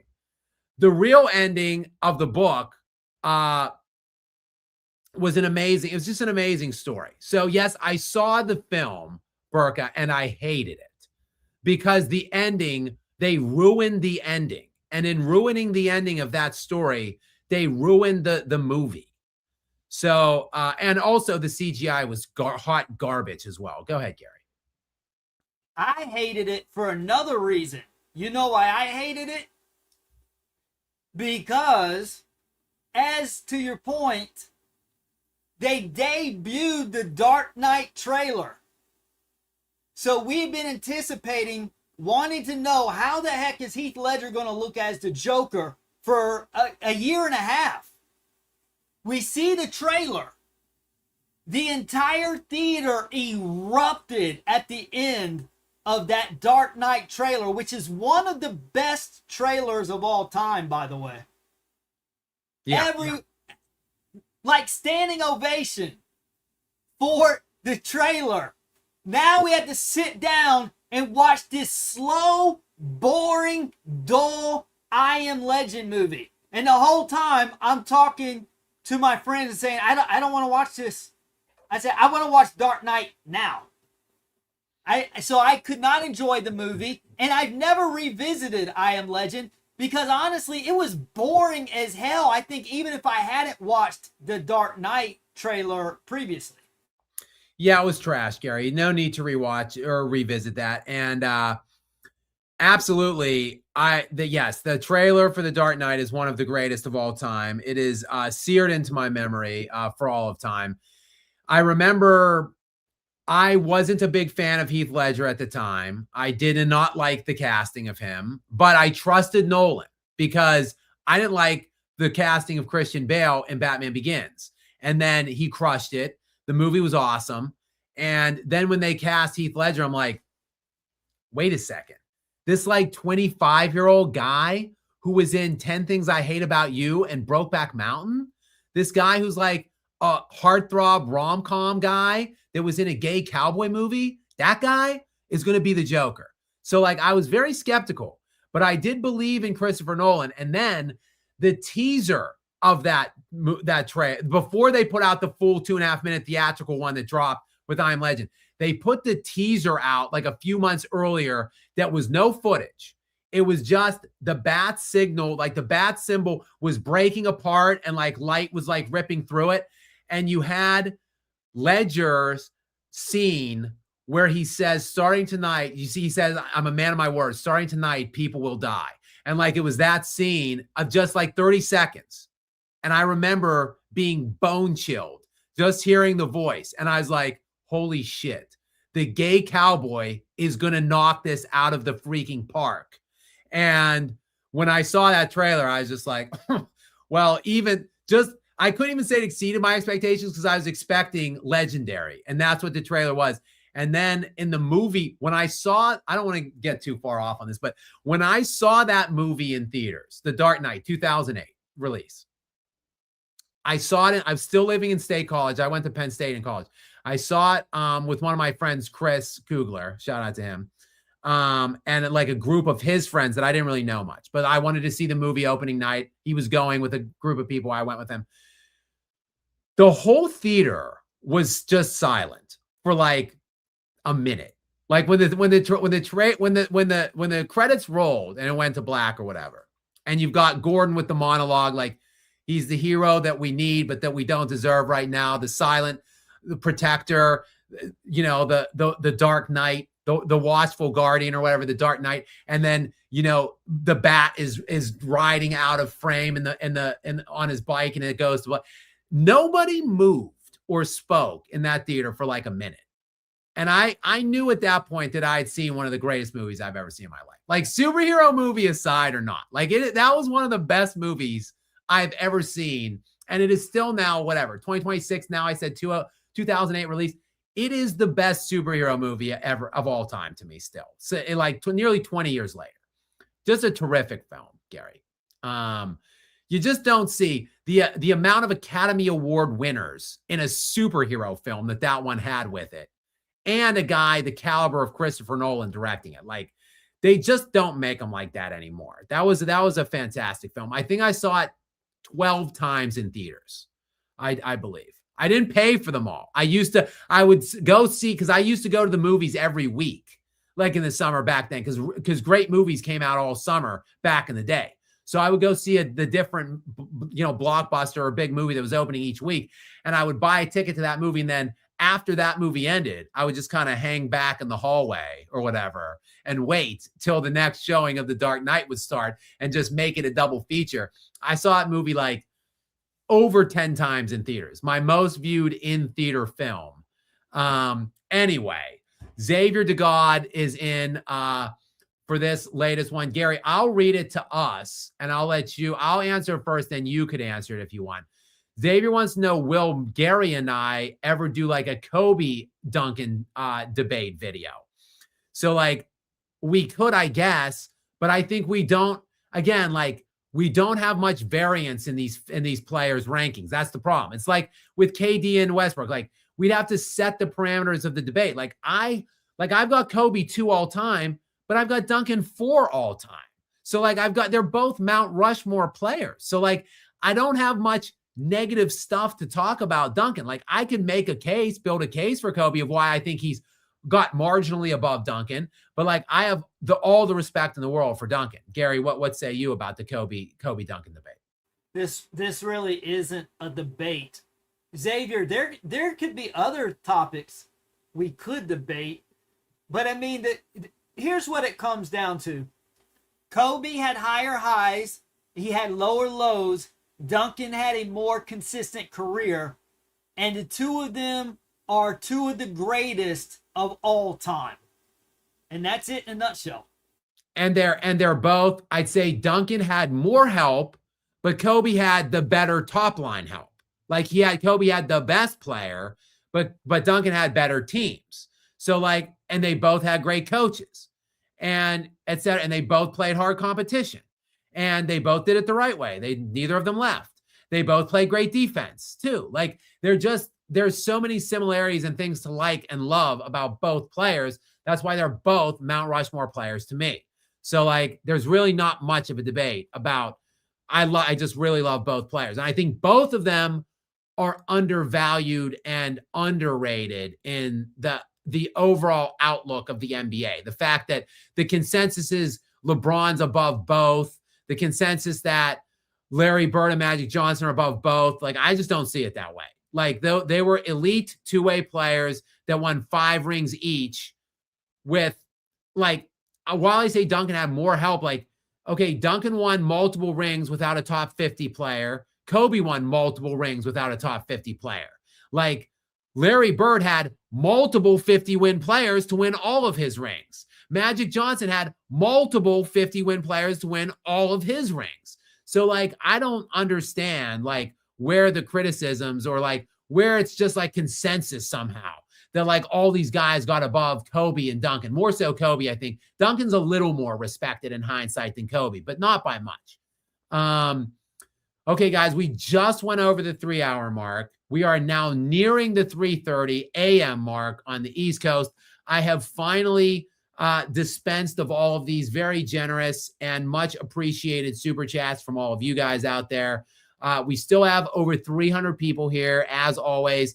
Great retention from you guys for hanging around and sticking it out with all of us for this long. I want you guys to do me a couple favors here on the way out. I'm not going to say I will be in tomorrow night. Guys, quite frankly and truthfully, I am wiped. It will depend on the games tomorrow, I think. Will I find energy in the games? Will probably be dependent on if I can come on tomorrow.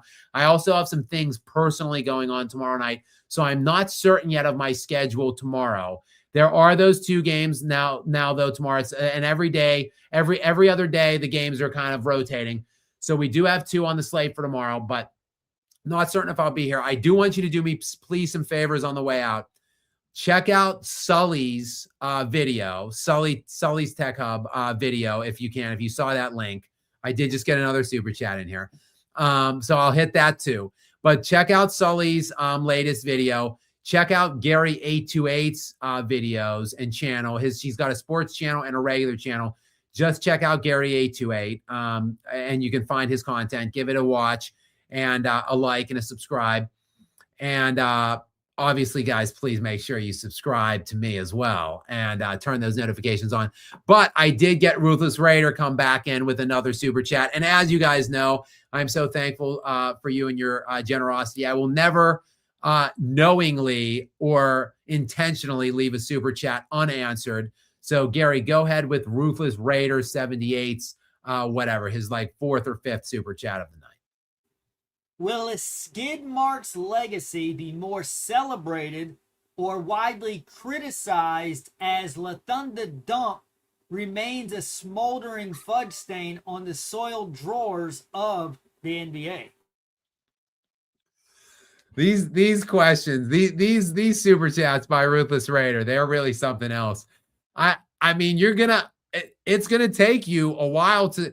How do you keep expanding? How do you keep coming back for more with this LeBron poop analogy going? It's gonna be hard to keep always upping your own magnificent bar on that front. But hats off to you in the effort to this point. I think this specific series will probably honestly only help LeBron's legacy because he's playing moderately well, missing his second best player, and the team, well, they're only losing by 18. Think about how ridiculous these statements are. But hell, this guy gets routinely praised for getting swept in the NBA Finals like 2 years before he won an MVP, his first MVP. So, I mean, do with that what you will. Like, obviously, the bar is very low and very different looking for LeBron James than anybody else.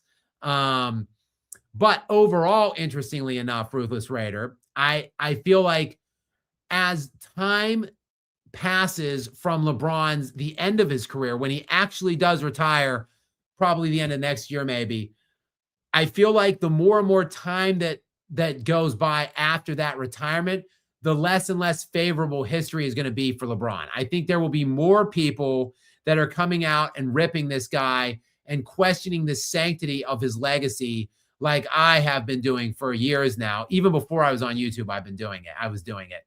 So I think that will become more prevalent once a little bit of space gets between him and his playing days in the NBA. But as always, like I said, Rufus, great question and worded very well. And guys, please, again, look into Gary and Sully and make sure that notifications are turned on for my stuff here so you can hop on these live streams whenever they do come your way. Maybe, like I said, it will be tomorrow. Not sure yet, up in the air. But guys, just stay tuned. Same bat time, same bat channel to keep your eye out for the next Skap Live After Dark edition. Until then, guys, it's been great and fun as always.